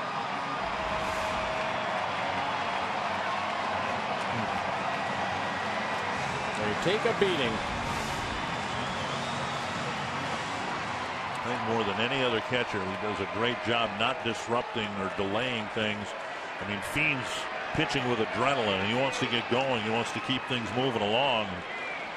Suzuki took one squarely in the mask, but here we go. 0-2. 1-2. Fiend basically comes right at you with a good fastball at 93. Was a second strike to Machado, and then the cutter.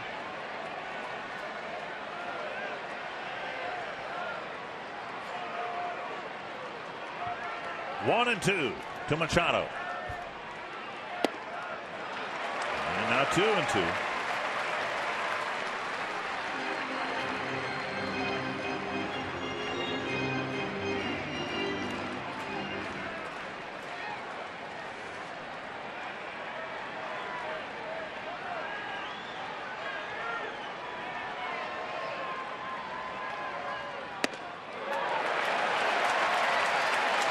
It was 0-2. Now it's 3-2.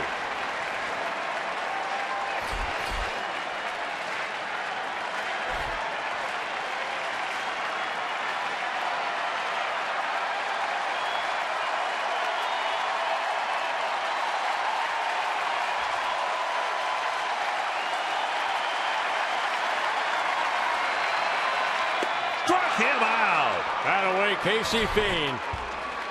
Casey Fiend doing his Lou Ferrigno act as he comes off the mound. The Orioles get 1 but leave 3.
Fiend ended up getting him on strikes.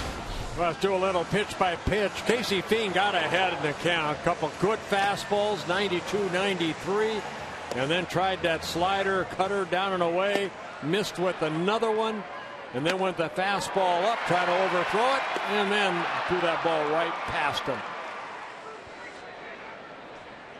It was important for Fiend to keep the damage to a minimum last night in the 6th. We'll hope it's just as important here tonight. A 2-1 ball game up and into Plouffe. It'll be Plouffe, Rosario, and Hunter facing Tillman, who has been given back the lead, but that was a long half inning. Orioles got 1 run, but could have gotten more. And now Plouffe takes a strike, 1-1.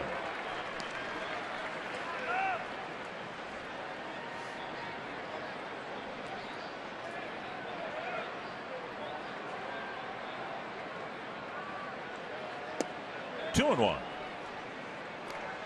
Orioles taking advantage, as it turned out, of a leadoff walk in the 6th to retake the lead. Twins got their run after a leadoff double. Fouled back 2-2.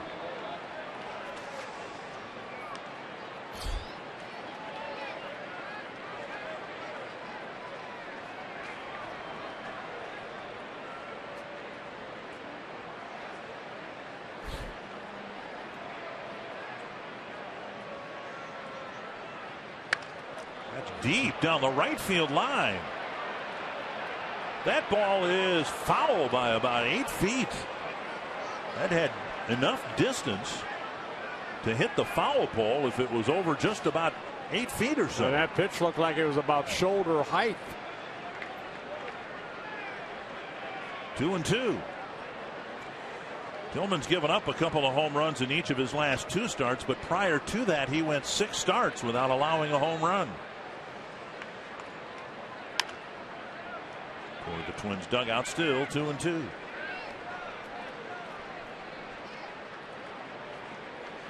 hasn't lost since May 31st. Tillman's trying to get it at least tied up here in the 7th as he approaches 100 pitches thrown. A high fly to left field. Urrutia back. 1 down. Can't get any closer right there. Trevor Plouffe, looking for his 19th home run, took it to the wall here at Camden Yards. As promised earlier in the game, we've selected the Data Strong Fan photo of the game. You can tweet your strongest fan photo to hashtag North Data Strong Fan. A chance to be featured in an upcoming broadcast brought to you by T-Mobile. 1 down, and now Rosario. Rosario 3 hits here Thursday night. Hitless, but he drove in a run with a fly ball last night. 0 for 2 tonight. Ball 1.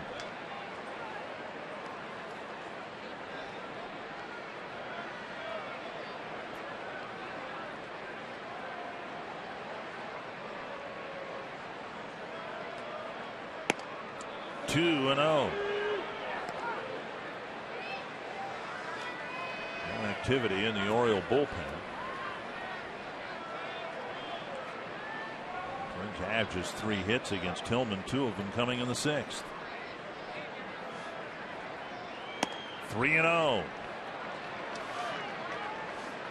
Tillman again, only 1 walk in the ball game. That was Dozier in the 1st.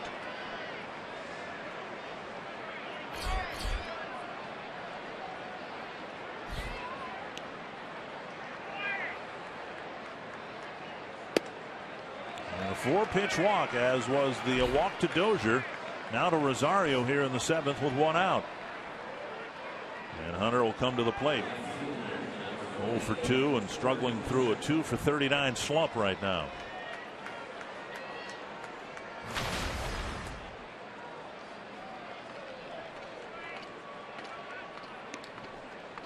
Tonight, a pop up to second and a ground ball to second.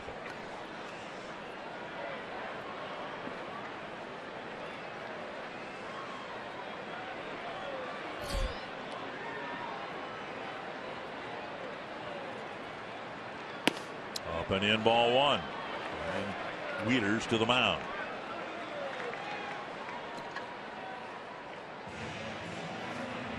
Last road trip, Torrey had a big home run in Cleveland, turned out to be a game winner, and he's really struggled since. Brad Brock in a hurry, trying to get loose down on the Baltimore bullpen.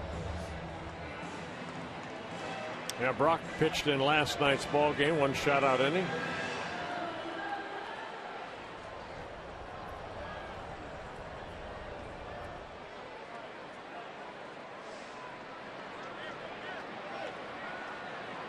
One and 0. Down the middle of strike.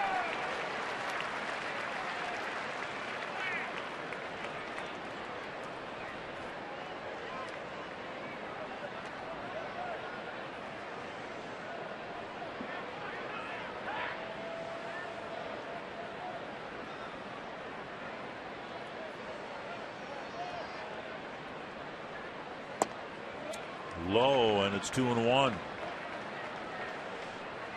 this will be pitch number 100.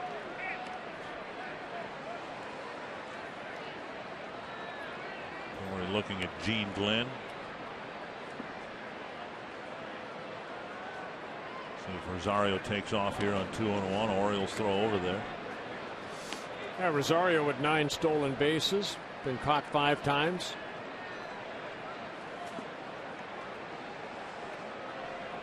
Really enjoying his gum.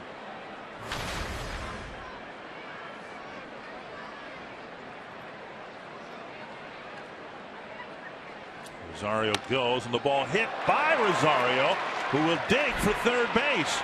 Parra's throw, not in time. A hit and run single by Hunter, and the Twins get the tying run to third. Now Rosario taking off, and a little hit and run put on. Torrey slapping it to right field. Parra came in, made a nice throw over to third, but Rosario has to leap to get out of the way. Second base umpire Gabe Morales said the ball did not touch him. And the speed of Rosario leaps over the ball, slides into third, heads first. And unlike Parra's throw last night that was airmailed to third base, he threw that low. One of the key plays in the rally last night was Parra throwing over the cutoff man to third base, which allowed everybody to move up.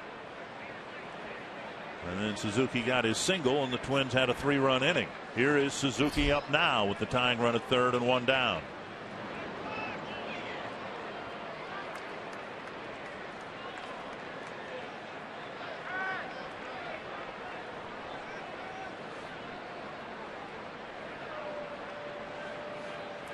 Twins a couple times this year put on a squeeze play. Might have had the safety squeeze on last night in the 8th inning.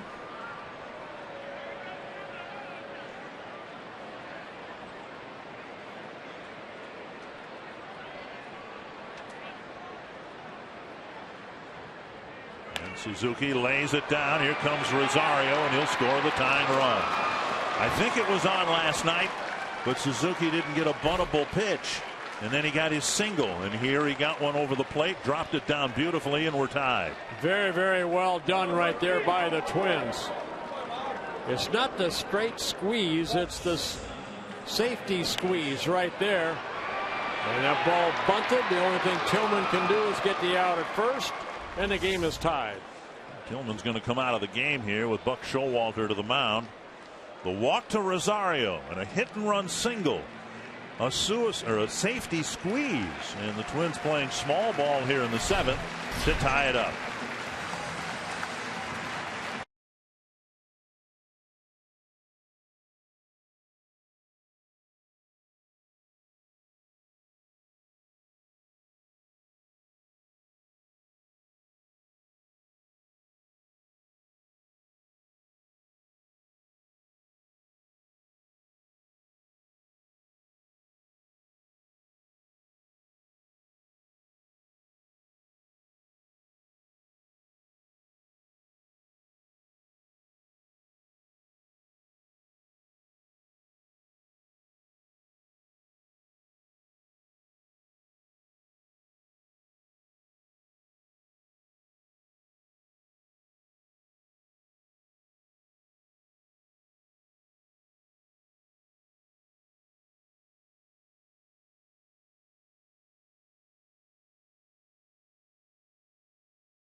low-scoring game again between the Twins and Orioles. Yeah, Orioles took the first lead in the bottom of the second inning.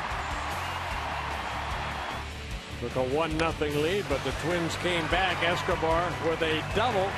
That led off the sixth inning. A sacrifice bunt and an RBI single by Dozier. That moved Escobar over. Infield had to come in.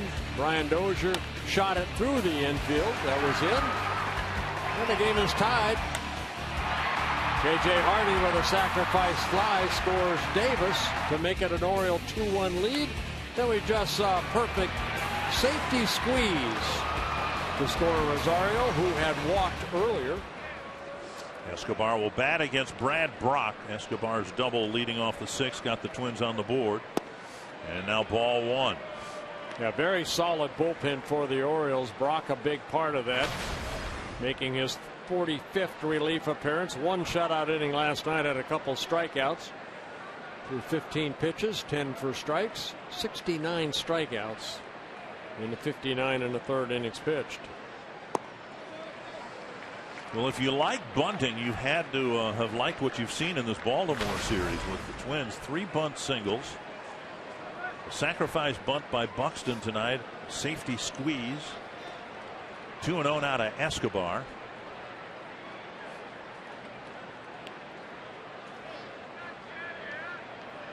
(3-0) with Buxton on deck. Now, you were talking about the Baltimore bullpen. It's been one of the reasons why they've stayed above 500 and been a contender for a wild card spot.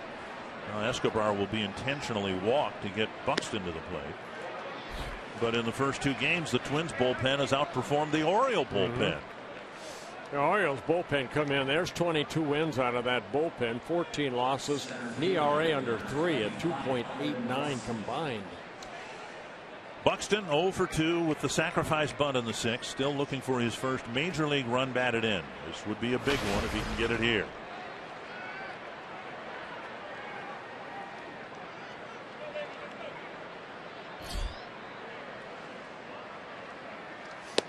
Strike on the outside corner. Buxton struck out in the first, hit a fly ball to right in the third, and then dropped down the sacrifice bunt, advancing Escobar in the sixth. Yeah, he faced Brock in the 7th inning last night, and Brock struck him out. Liner to left, a base hit. Hunter to third. He's going to be waved around, and Byron Buxton has just driven in his first big league run, and the Twins are back in front. Good piece of hitting right there by Buxton. Looked like a slider. Something stayed up, and Buxton landing it into left field. And Torrey scoring the second run of the inning. And that run charged to Chris Tillman. Yeah, a little spinner right there. Buxton, good contact, picks up his first major league RBI. And it's a go-ahead run batted in.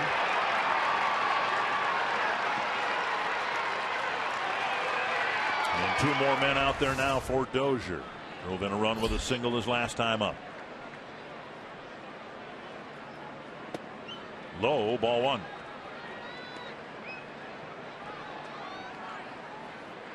Dozier's reached twice. Drew a walk in the first and was left at third base.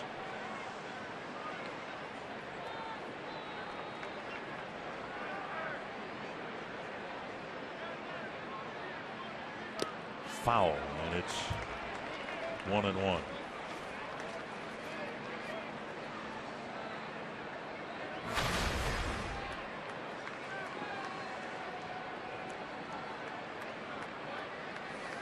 Dozier facing Brock last night, ended up striking out, as Buxton did, and he got a base hit.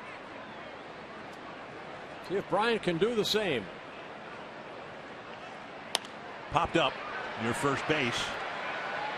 Davis crosses the line to end the inning, but Byron Buxton gets a big hit. The Twins score a pair, and they're in front for the first time tonight.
Suzuki's squeeze bunt tied it up. Buxton's RBI single gave the Twins now a 3-2 lead. An invitation to visit Fox Sports North at the Minnesota State Fair August 27th through Labor Day. You can meet on-air personalities and special guests. Scheduled to appear are Marnie Gellner, Anthony LaPanta, Cletus, and the Vikings cheerleaders. For more details, visit foxsportsnorth.com and click on upcoming events. Vikings game at TCF Bank Stadium suspended because of some lightning issues around the football stadium. Yeah, this game kind of going the way it was last night when Casey Fiend came in for Tommy Malone. Here Casey Fiend comes in for Kyle Gibson. Got that big out, the big strikeout to end last inning. Pitched one more inning of shutout baseball. Ended up getting a win.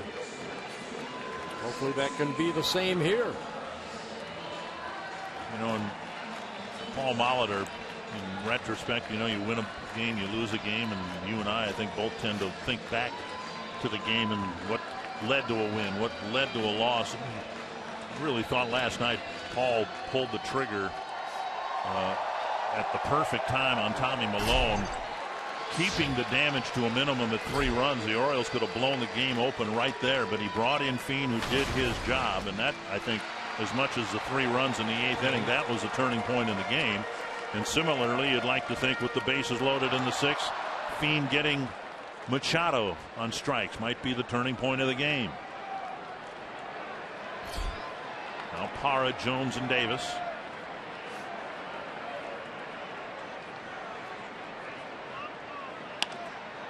Fouled away into the seats, 1 strike. Parra's 0 for 2. Laid down a first inning bunt, so it's not just the Twins that are bunting. Showalter bunted back in the first inning.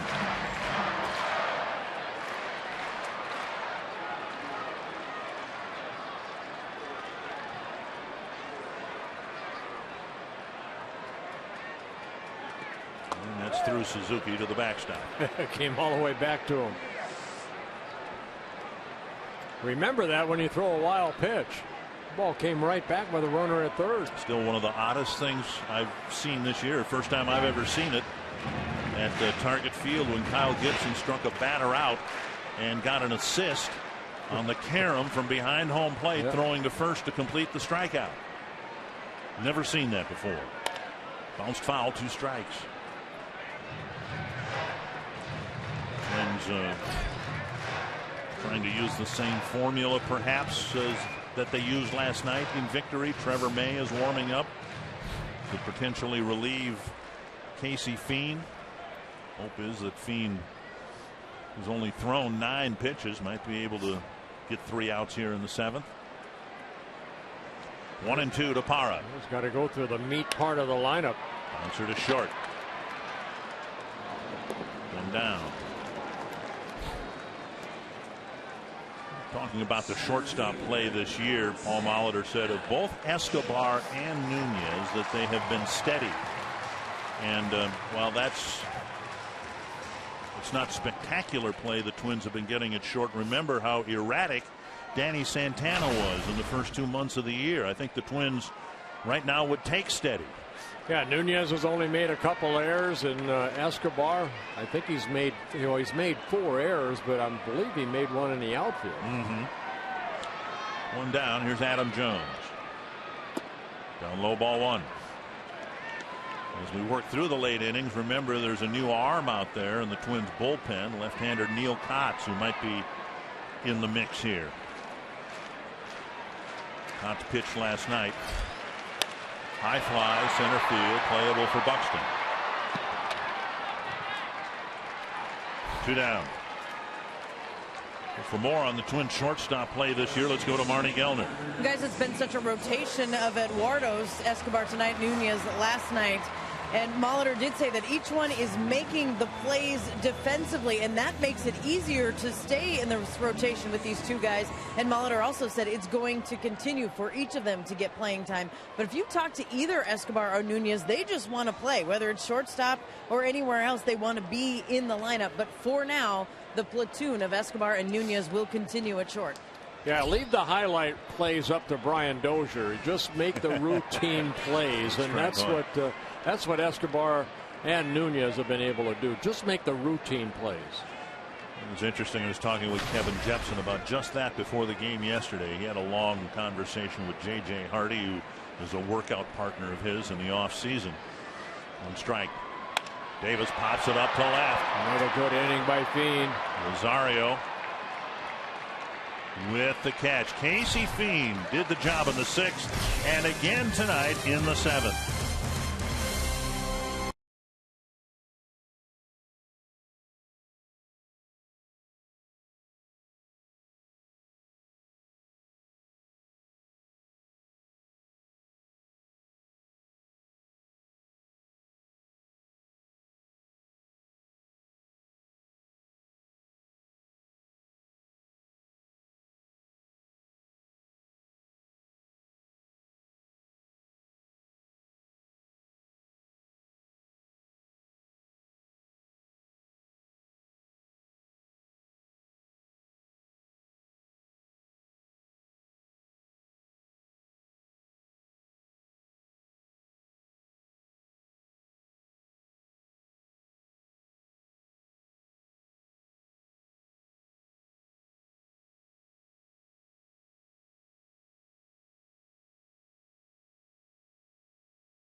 Before I forget, in relation to the White Sox, it's hard to pull for a divisional opponent, but when they are playing teams ahead of you in the wild card standings, it's a little bit easier to do that. What a job by Casey Fiend the last 2 nights. Now Mauer will lead things off in the 8th. Sano and Plouffe will follow. Brad Brock out there. He relieved Tillman last inning. An intentional walk, a base hit to Buxton. Got out of the inning on a pop-up to Dozier. Mauer with a bunt single in the 1st. He lined out in the 4th and then struck out with Dozier aboard in the 6th inning. 1 strike.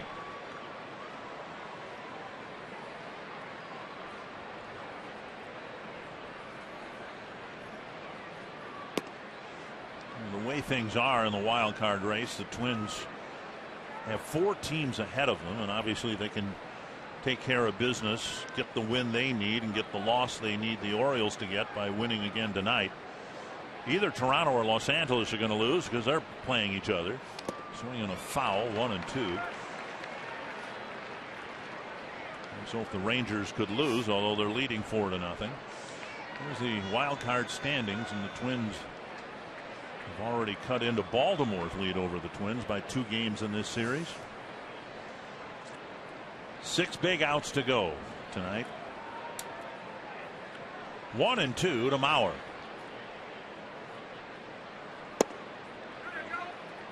2-2. And again, the Twins have done some damage against a Baltimore bullpen that's been very good.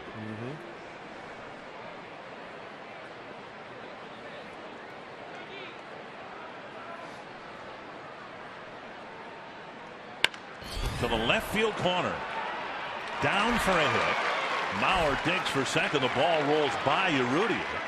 Mauer has a stand-up double to start the 8th inning.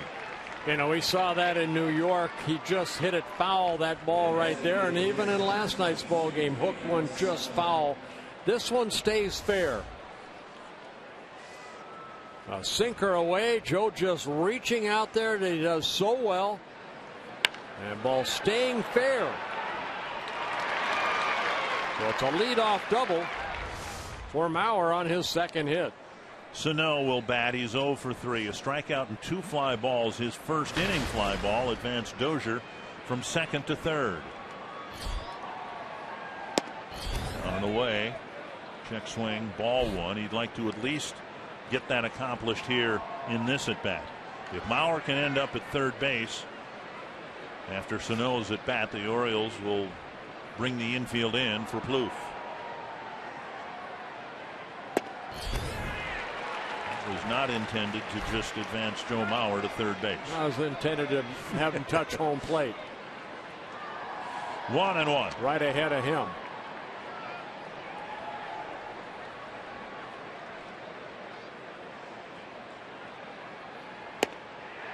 And another fastball, another swing and a miss. 1-2. And Brock can bring the heat. That fastball clocked here at 94.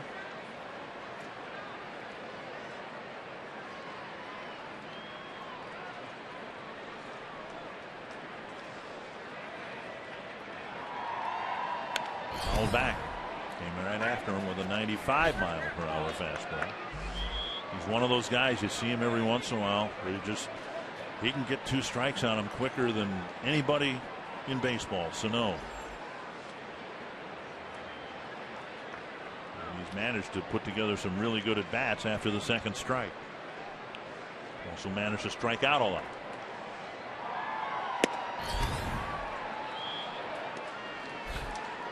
The strikeout of Sano in the 4th inning, his 62nd strikeout. He's only had 148 at bats. Well, that comes with a guy that can hit for power. Now Orioles, 3-2. Orioles have one over at first base. Yes. Sano's also drawn 28 walks.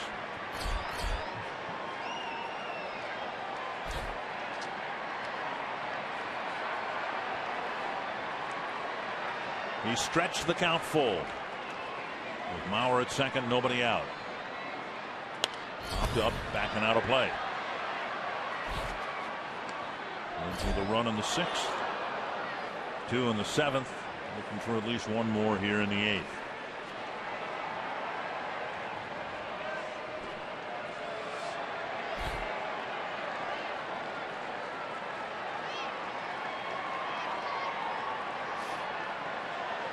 Another 3-2.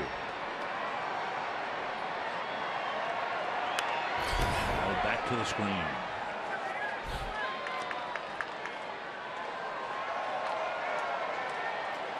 Well, Brock going right after him.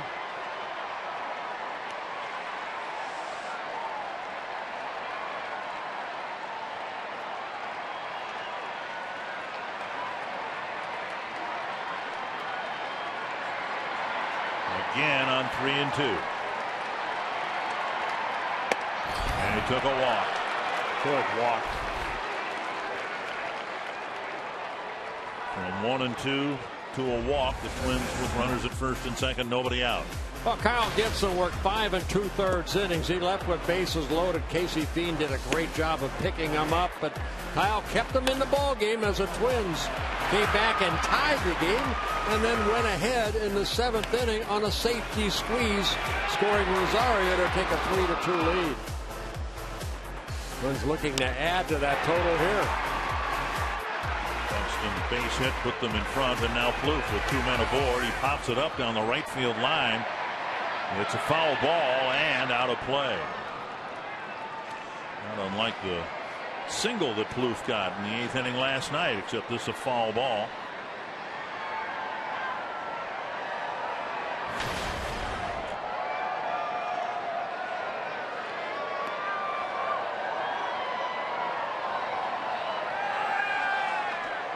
Yeah, Trevor does have 1 sacrifice on the year.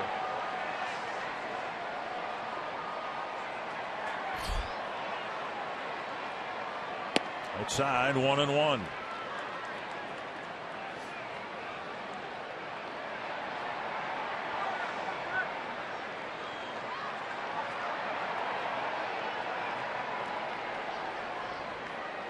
Trevor nearly hit a home run in the 7th inning. Sending one to the warning track in left. Fouled away again.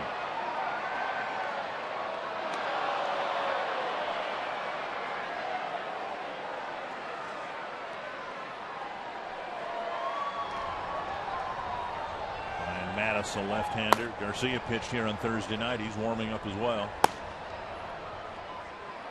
1-2 to the Twins' third baseman. Leader sitting inside. Got him looking. One down. It's the second time that Trevor Plouffe has taken a strike 3 call inside, and both times he has discussed it with home plate umpire Mark Carlson. I don't think Trevor got tossed, did he? And the pitch is inside on Fox tracks. Well, Paul Molitor went out there as quick as he could to keep Trevor in the ball game. Pitching change here. The Twins are threatening in the 8th inning. And the Twins up by a run, hoping to get an insurance run or 2 or 3 here in the 8th inning.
Jay Hardy. The Orioles go to their bullpen, bring in lefty Brian Mattis to pitch to rookie Eddie Rosario. Yeah, Mattis worked in last night's ballgame in the 8th inning. He faced only one batter. Joe Mauer struck him out to end the 8th inning. And a 3-run 8th inning for the Twins, making his 42nd relief appearance. Lefty's hitting just 145 against Mattis. Rosario hitting 241 against lefties. Big spot here for the rookie. His 1-out walk opened the door in the 7th. And a strike called on the outside corner. Mattis straight over the top type delivery. Fastball, good curveball.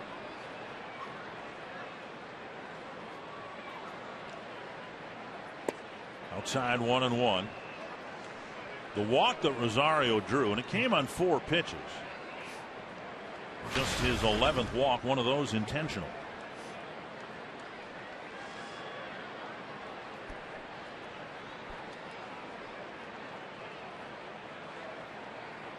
Swing and a miss. 1-2. Yeah, there's a breaking ball there.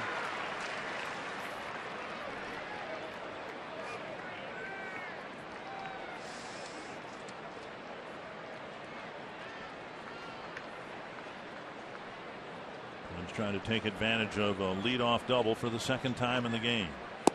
Down and away, 2-2. In the 6th, Escobar doubled. The Twins got him home. Here in the 8th, Mauer is doubled.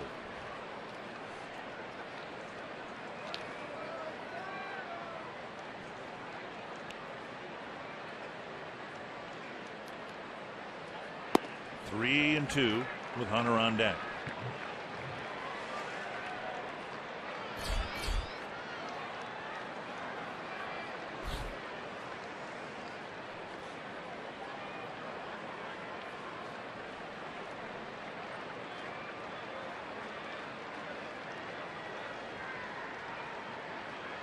Struck him out, down and away. 2 down.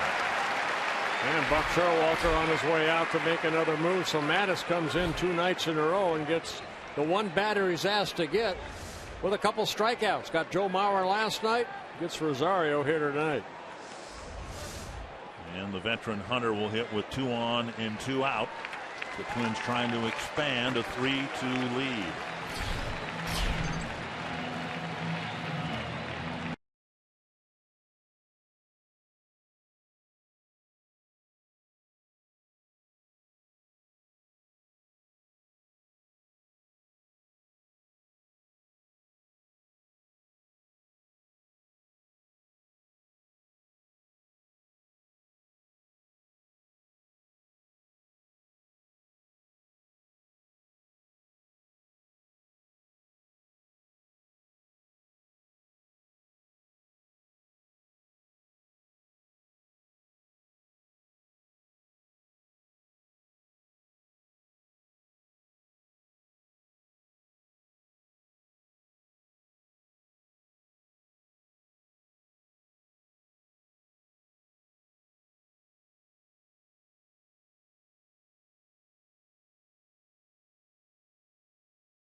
His major league debut here at Camden Yards as a pinch runner. Tom Kelly sent him in. And I don't even think Torrey could have possibly imagined that 18 years later he would be still wearing a Twins uniform. Now, granted, he's worn some other uniforms, but he's still playing Major League Baseball.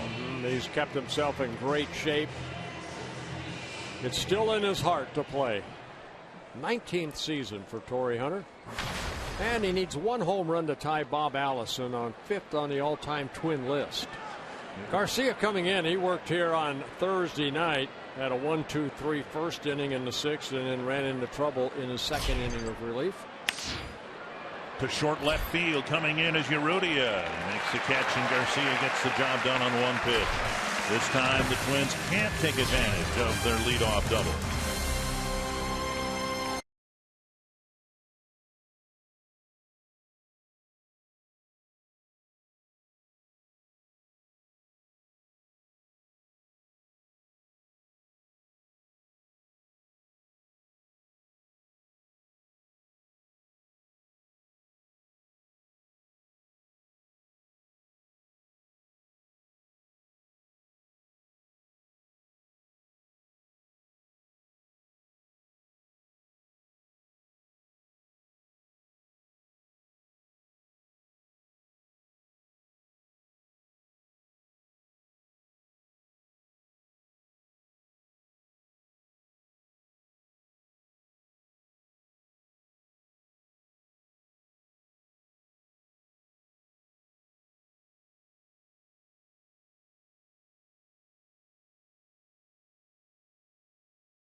Sounds like a really bad movie, doesn't it? But, you know, I mean, Paul Molitor is trying to run the same formula out there that worked last night. It was Casey Fiend. He did a great job. Trevor May last night, one shutout inning to get the Jepson. He threw 13 pitches, 9 for strikes in a 1-2-3 inning. Had a strikeout. And for May, this is his 16th relief appearance to go along with his 16 starts he's made this year for the Twins. And assuming he pitches through the 8th inning, it'll be his 100th inning pitch this year. Wieters, Scope, and Clevenger lined up to face him. Wieters singled his last time up. Again, the game tonight may have turned, well, it certainly turned, Twins hope for good in the 6th inning. When Wieters followed up Davis's walk with a single, there was an intentional walk and a base hit later. The Orioles got 1 run and left 3 when Casey Fiend struck out Machado with the bases loaded. Fiend went 1-2-3 in the 7th. 1 strike from May to Wieters. That landed in the grass. Just a bit short. A moment of levity that Trevor can appreciate, I think, I hope. I always wondered if that ball goes over the plate and he catches it, is it a strike? Depends on the home plate umpire. Derwin Merrill, I think, would have called it if Nolan was on the mound. 2-1.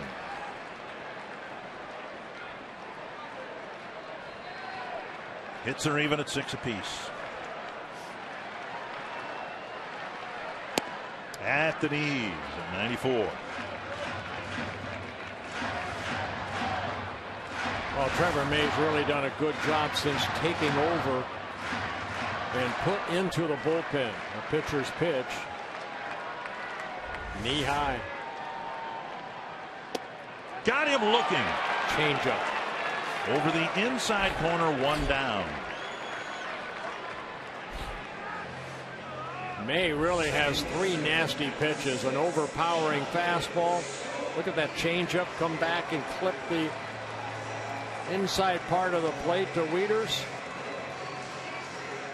You know, early in the season, with the new pitching coach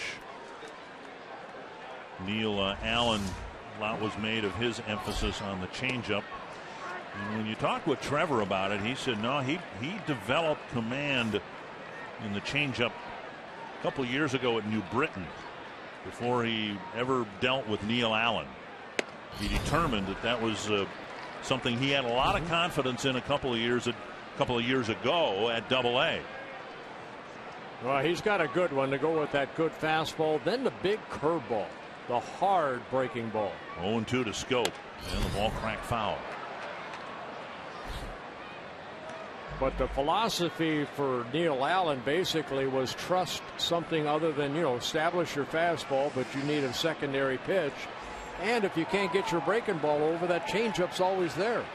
Struck him out. There's Suzuki the breaking ball. Steps over the ball and now throws to first, 2 down. 2 quick strikeouts for Trevor May. Carsoup.com trivia. The last Oriole player to win a batting title. I'll go with Frank Robinson. I can't think of anybody since. And it was Frank Robinson in '66. His Triple Crown year. Hall of Fame player. Later manager of the Orioles.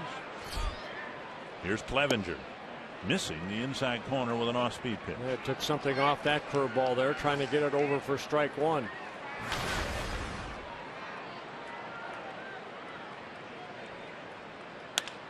Back to May, off his glove, and Clevenger will get an infield hit. And if May hadn't gotten it, I think Dozier was there to clean it up and end the inning. Well, your reaction as a pitcher to reach out and hopefully it hit your glove in the middle of your glove. It just caromed off his glove and then kind of got into no man's land. Watch May last second reach out, and then the ball slowed up, of course, and Clevenger gets his second hit. Would have been a tough play for Dozier, but Clevenger doesn't run particularly well. And now Hardy drove in a run with a fly ball in his last at bat.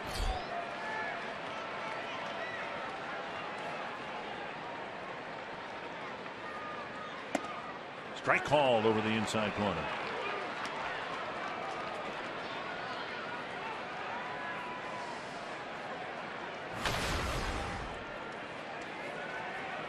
Bullpen, Fiend and May had retired 6 straight batters.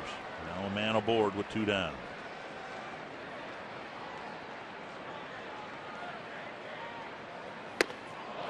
Hardy chases. 0-2.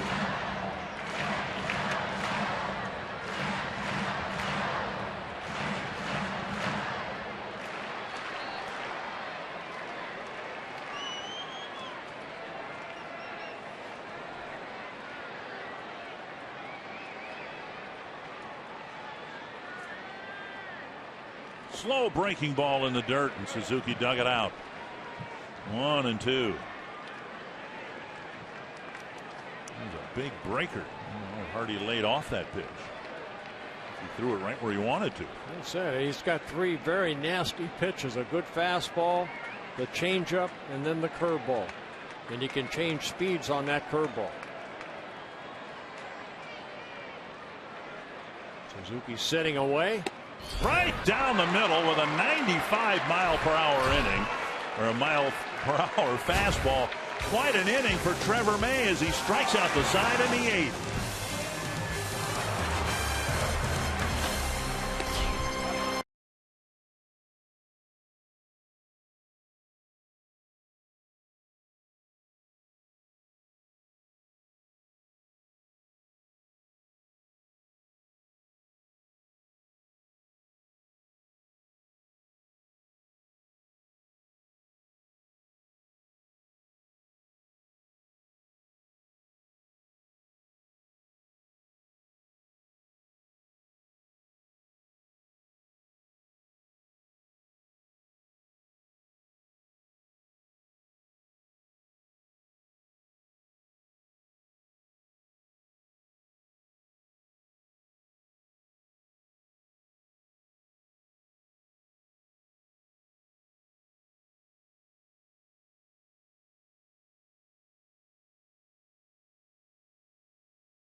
But they sure have played small ball awfully well here. And hustle too. Escobar slide double. That led off the top of the 6th inning.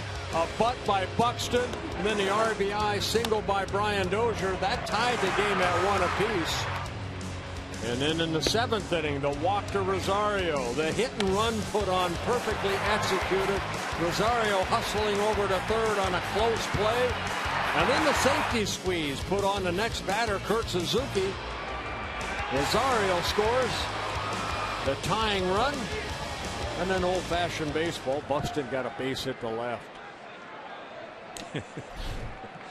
Here's Suzuki. He's had quite a series here. Some hits, some key plate appearances, including the bunt. His last time up, he takes strike 1 from Garcia. It'll be Suzuki, Escobar, and Buxton here in the 9th. Mentioned the other night, Garcia, just 22 years old, a Rule 5 draft pick out of the Boston Red Sox organization. Last year, pitched at the Single-A level. And now he's part of that bullpen. Was on a disabled list for over a couple months with the right shoulder tendonitis, activated on August 6th. From May 13th to August 6th on the disabled list. 2 strikes to Suzuki.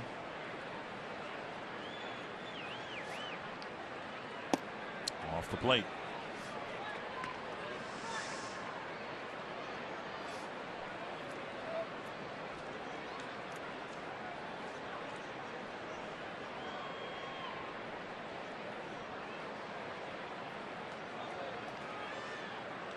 Foul back over the screen. Pretty good bet Chris Herman will catch tomorrow. Suzuki generally catches about 5 games out of a week. Day game tomorrow and an off day on Monday. There might be more than the veteran Suzuki getting an off day tomorrow with the scheduled off day on Monday. Popped up behind second. Scope on the edge of the outfield grass with the catch, one away. CenturyLink, what's next? Final game of the series tomorrow. Mike Pelfrey going against prospect, young talented arm Kevin Gausman. Yeah, the Twins faced Gausman earlier this year in Minnesota and beat him around pretty good. And for Mike Pelfrey, he's pitched very good in the second half.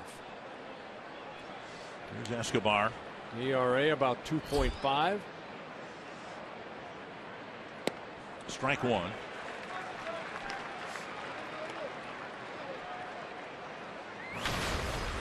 Escobar in his last plate appearance worked the count 3-0, was intentionally walked, and then Buxton singled in the go-ahead run. Nice pickup by Davis, holding his position and snagging it with his glove. 2 down. And that'll bring up Buxton. Escobar hitting that sharply, but Davis just kind of reaching out to his left, right in the glove, and took it himself. Buxton lined a single to left to drive in the 3rd run for the Twins. And his first major league RBI. In the miss.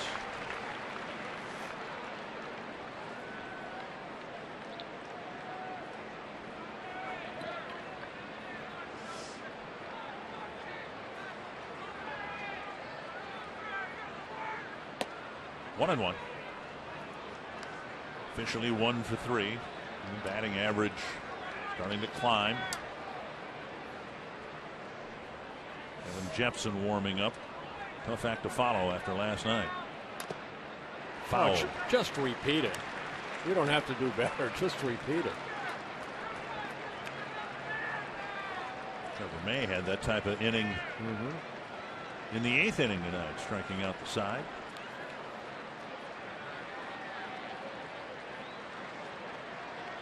One and two. Buxton to right center field. Get by him. Off his glove. Buxton will get an extra base hit. He'll hold up at second base. I tell you what, if Parra hadn't at least knocked that ball down, Buxton might have run a lap. Yeah, Parra had to leap at the last second, maybe knock the wind out of himself right there. But if that ball gets by him, it was going to be fun to watch Buxton round the bases. Tweaked something in the ribcage area there. That ball hit hard. Yeah, high fastball. Buxton taking it the other way, and Parra reaching out and just nicked it, just slowed it down. Saw Jones behind him. He had to come in and go back and get the ball. Buxton thought about it. So it's a double for Buxton, his second hit on his second major league double.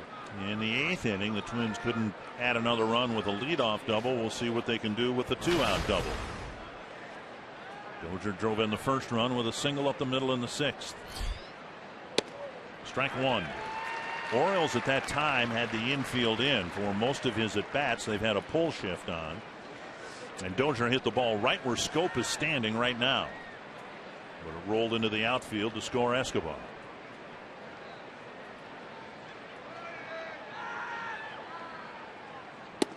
Strike two on the outside corner.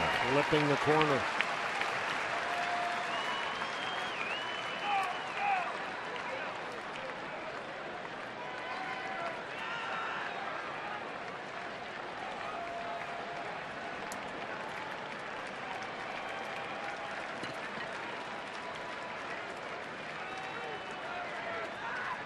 Popped up left field.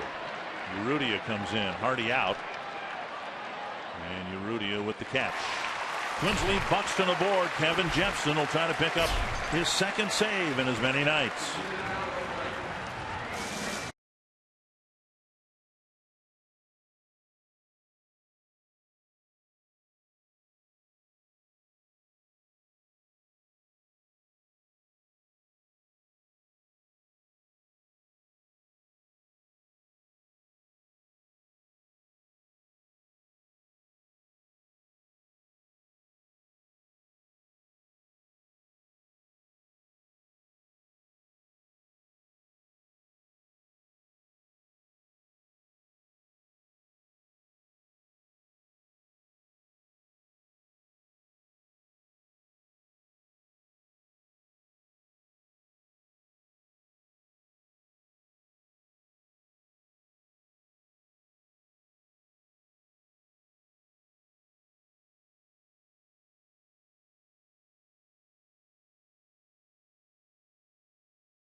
Kevin Jepsen on in relief.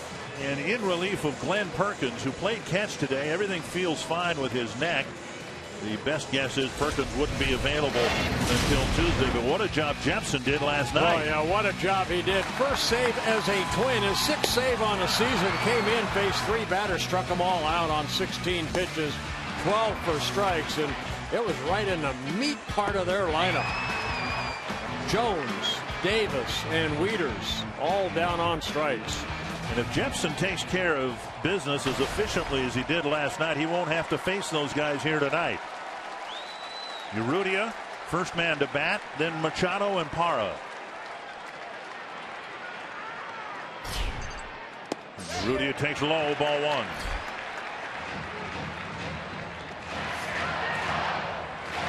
Jepsen with a good fastball, hard breaking ball, and a changeup. We saw him throw some very good changeups last night. 1-0 to the number 9 batter. But everything keys off his fastball. To left field. Rosario. Very similar to the ball that Urrutia hit in the 2nd inning that Rosario seemed to lose in the lights. Boy, he almost saw his reaction throwing that ball back in. He had to kind of shield his eyes a little bit, but that ball right into the light tower. And again in the 2nd inning, that ball appeared it might have been catchable, but it looked like Rosario lost it in the lights. Yeah, you see him shading his eyes a little bit right there, and then kind of threw that ball in pretty hard just out of frustration of those light towers. 1 down, and now Machado. Missing ball 1. Good curveball there.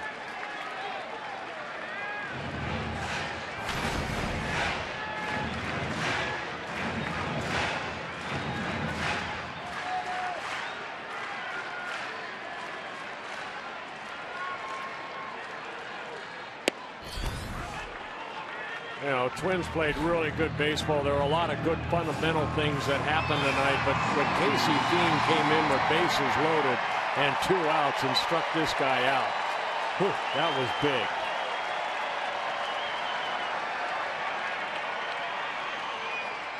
Swing and a miss, 1-2.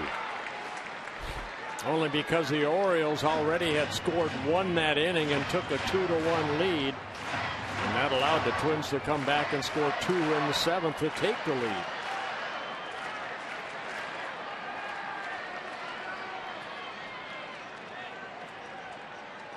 In the dirt, 2-2. Kevin Jepsen getting traded over to the Twins on July 31st from the Tampa Bay Rays, making his 11th appearance out of that bullpen.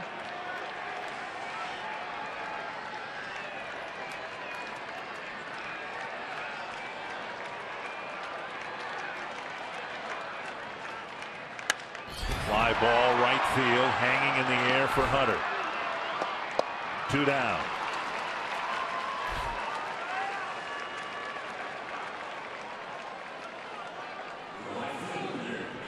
And now Parra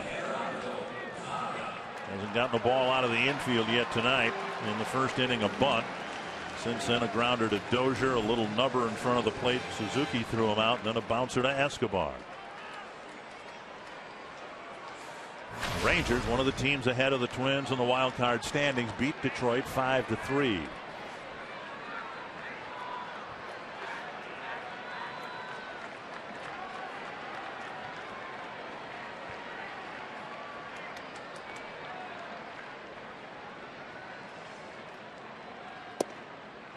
Over, strike 1, breaking ball.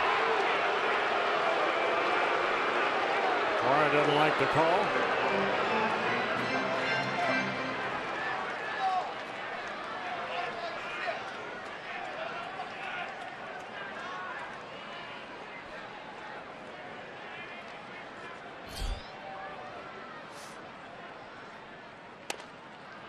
Chopper to short.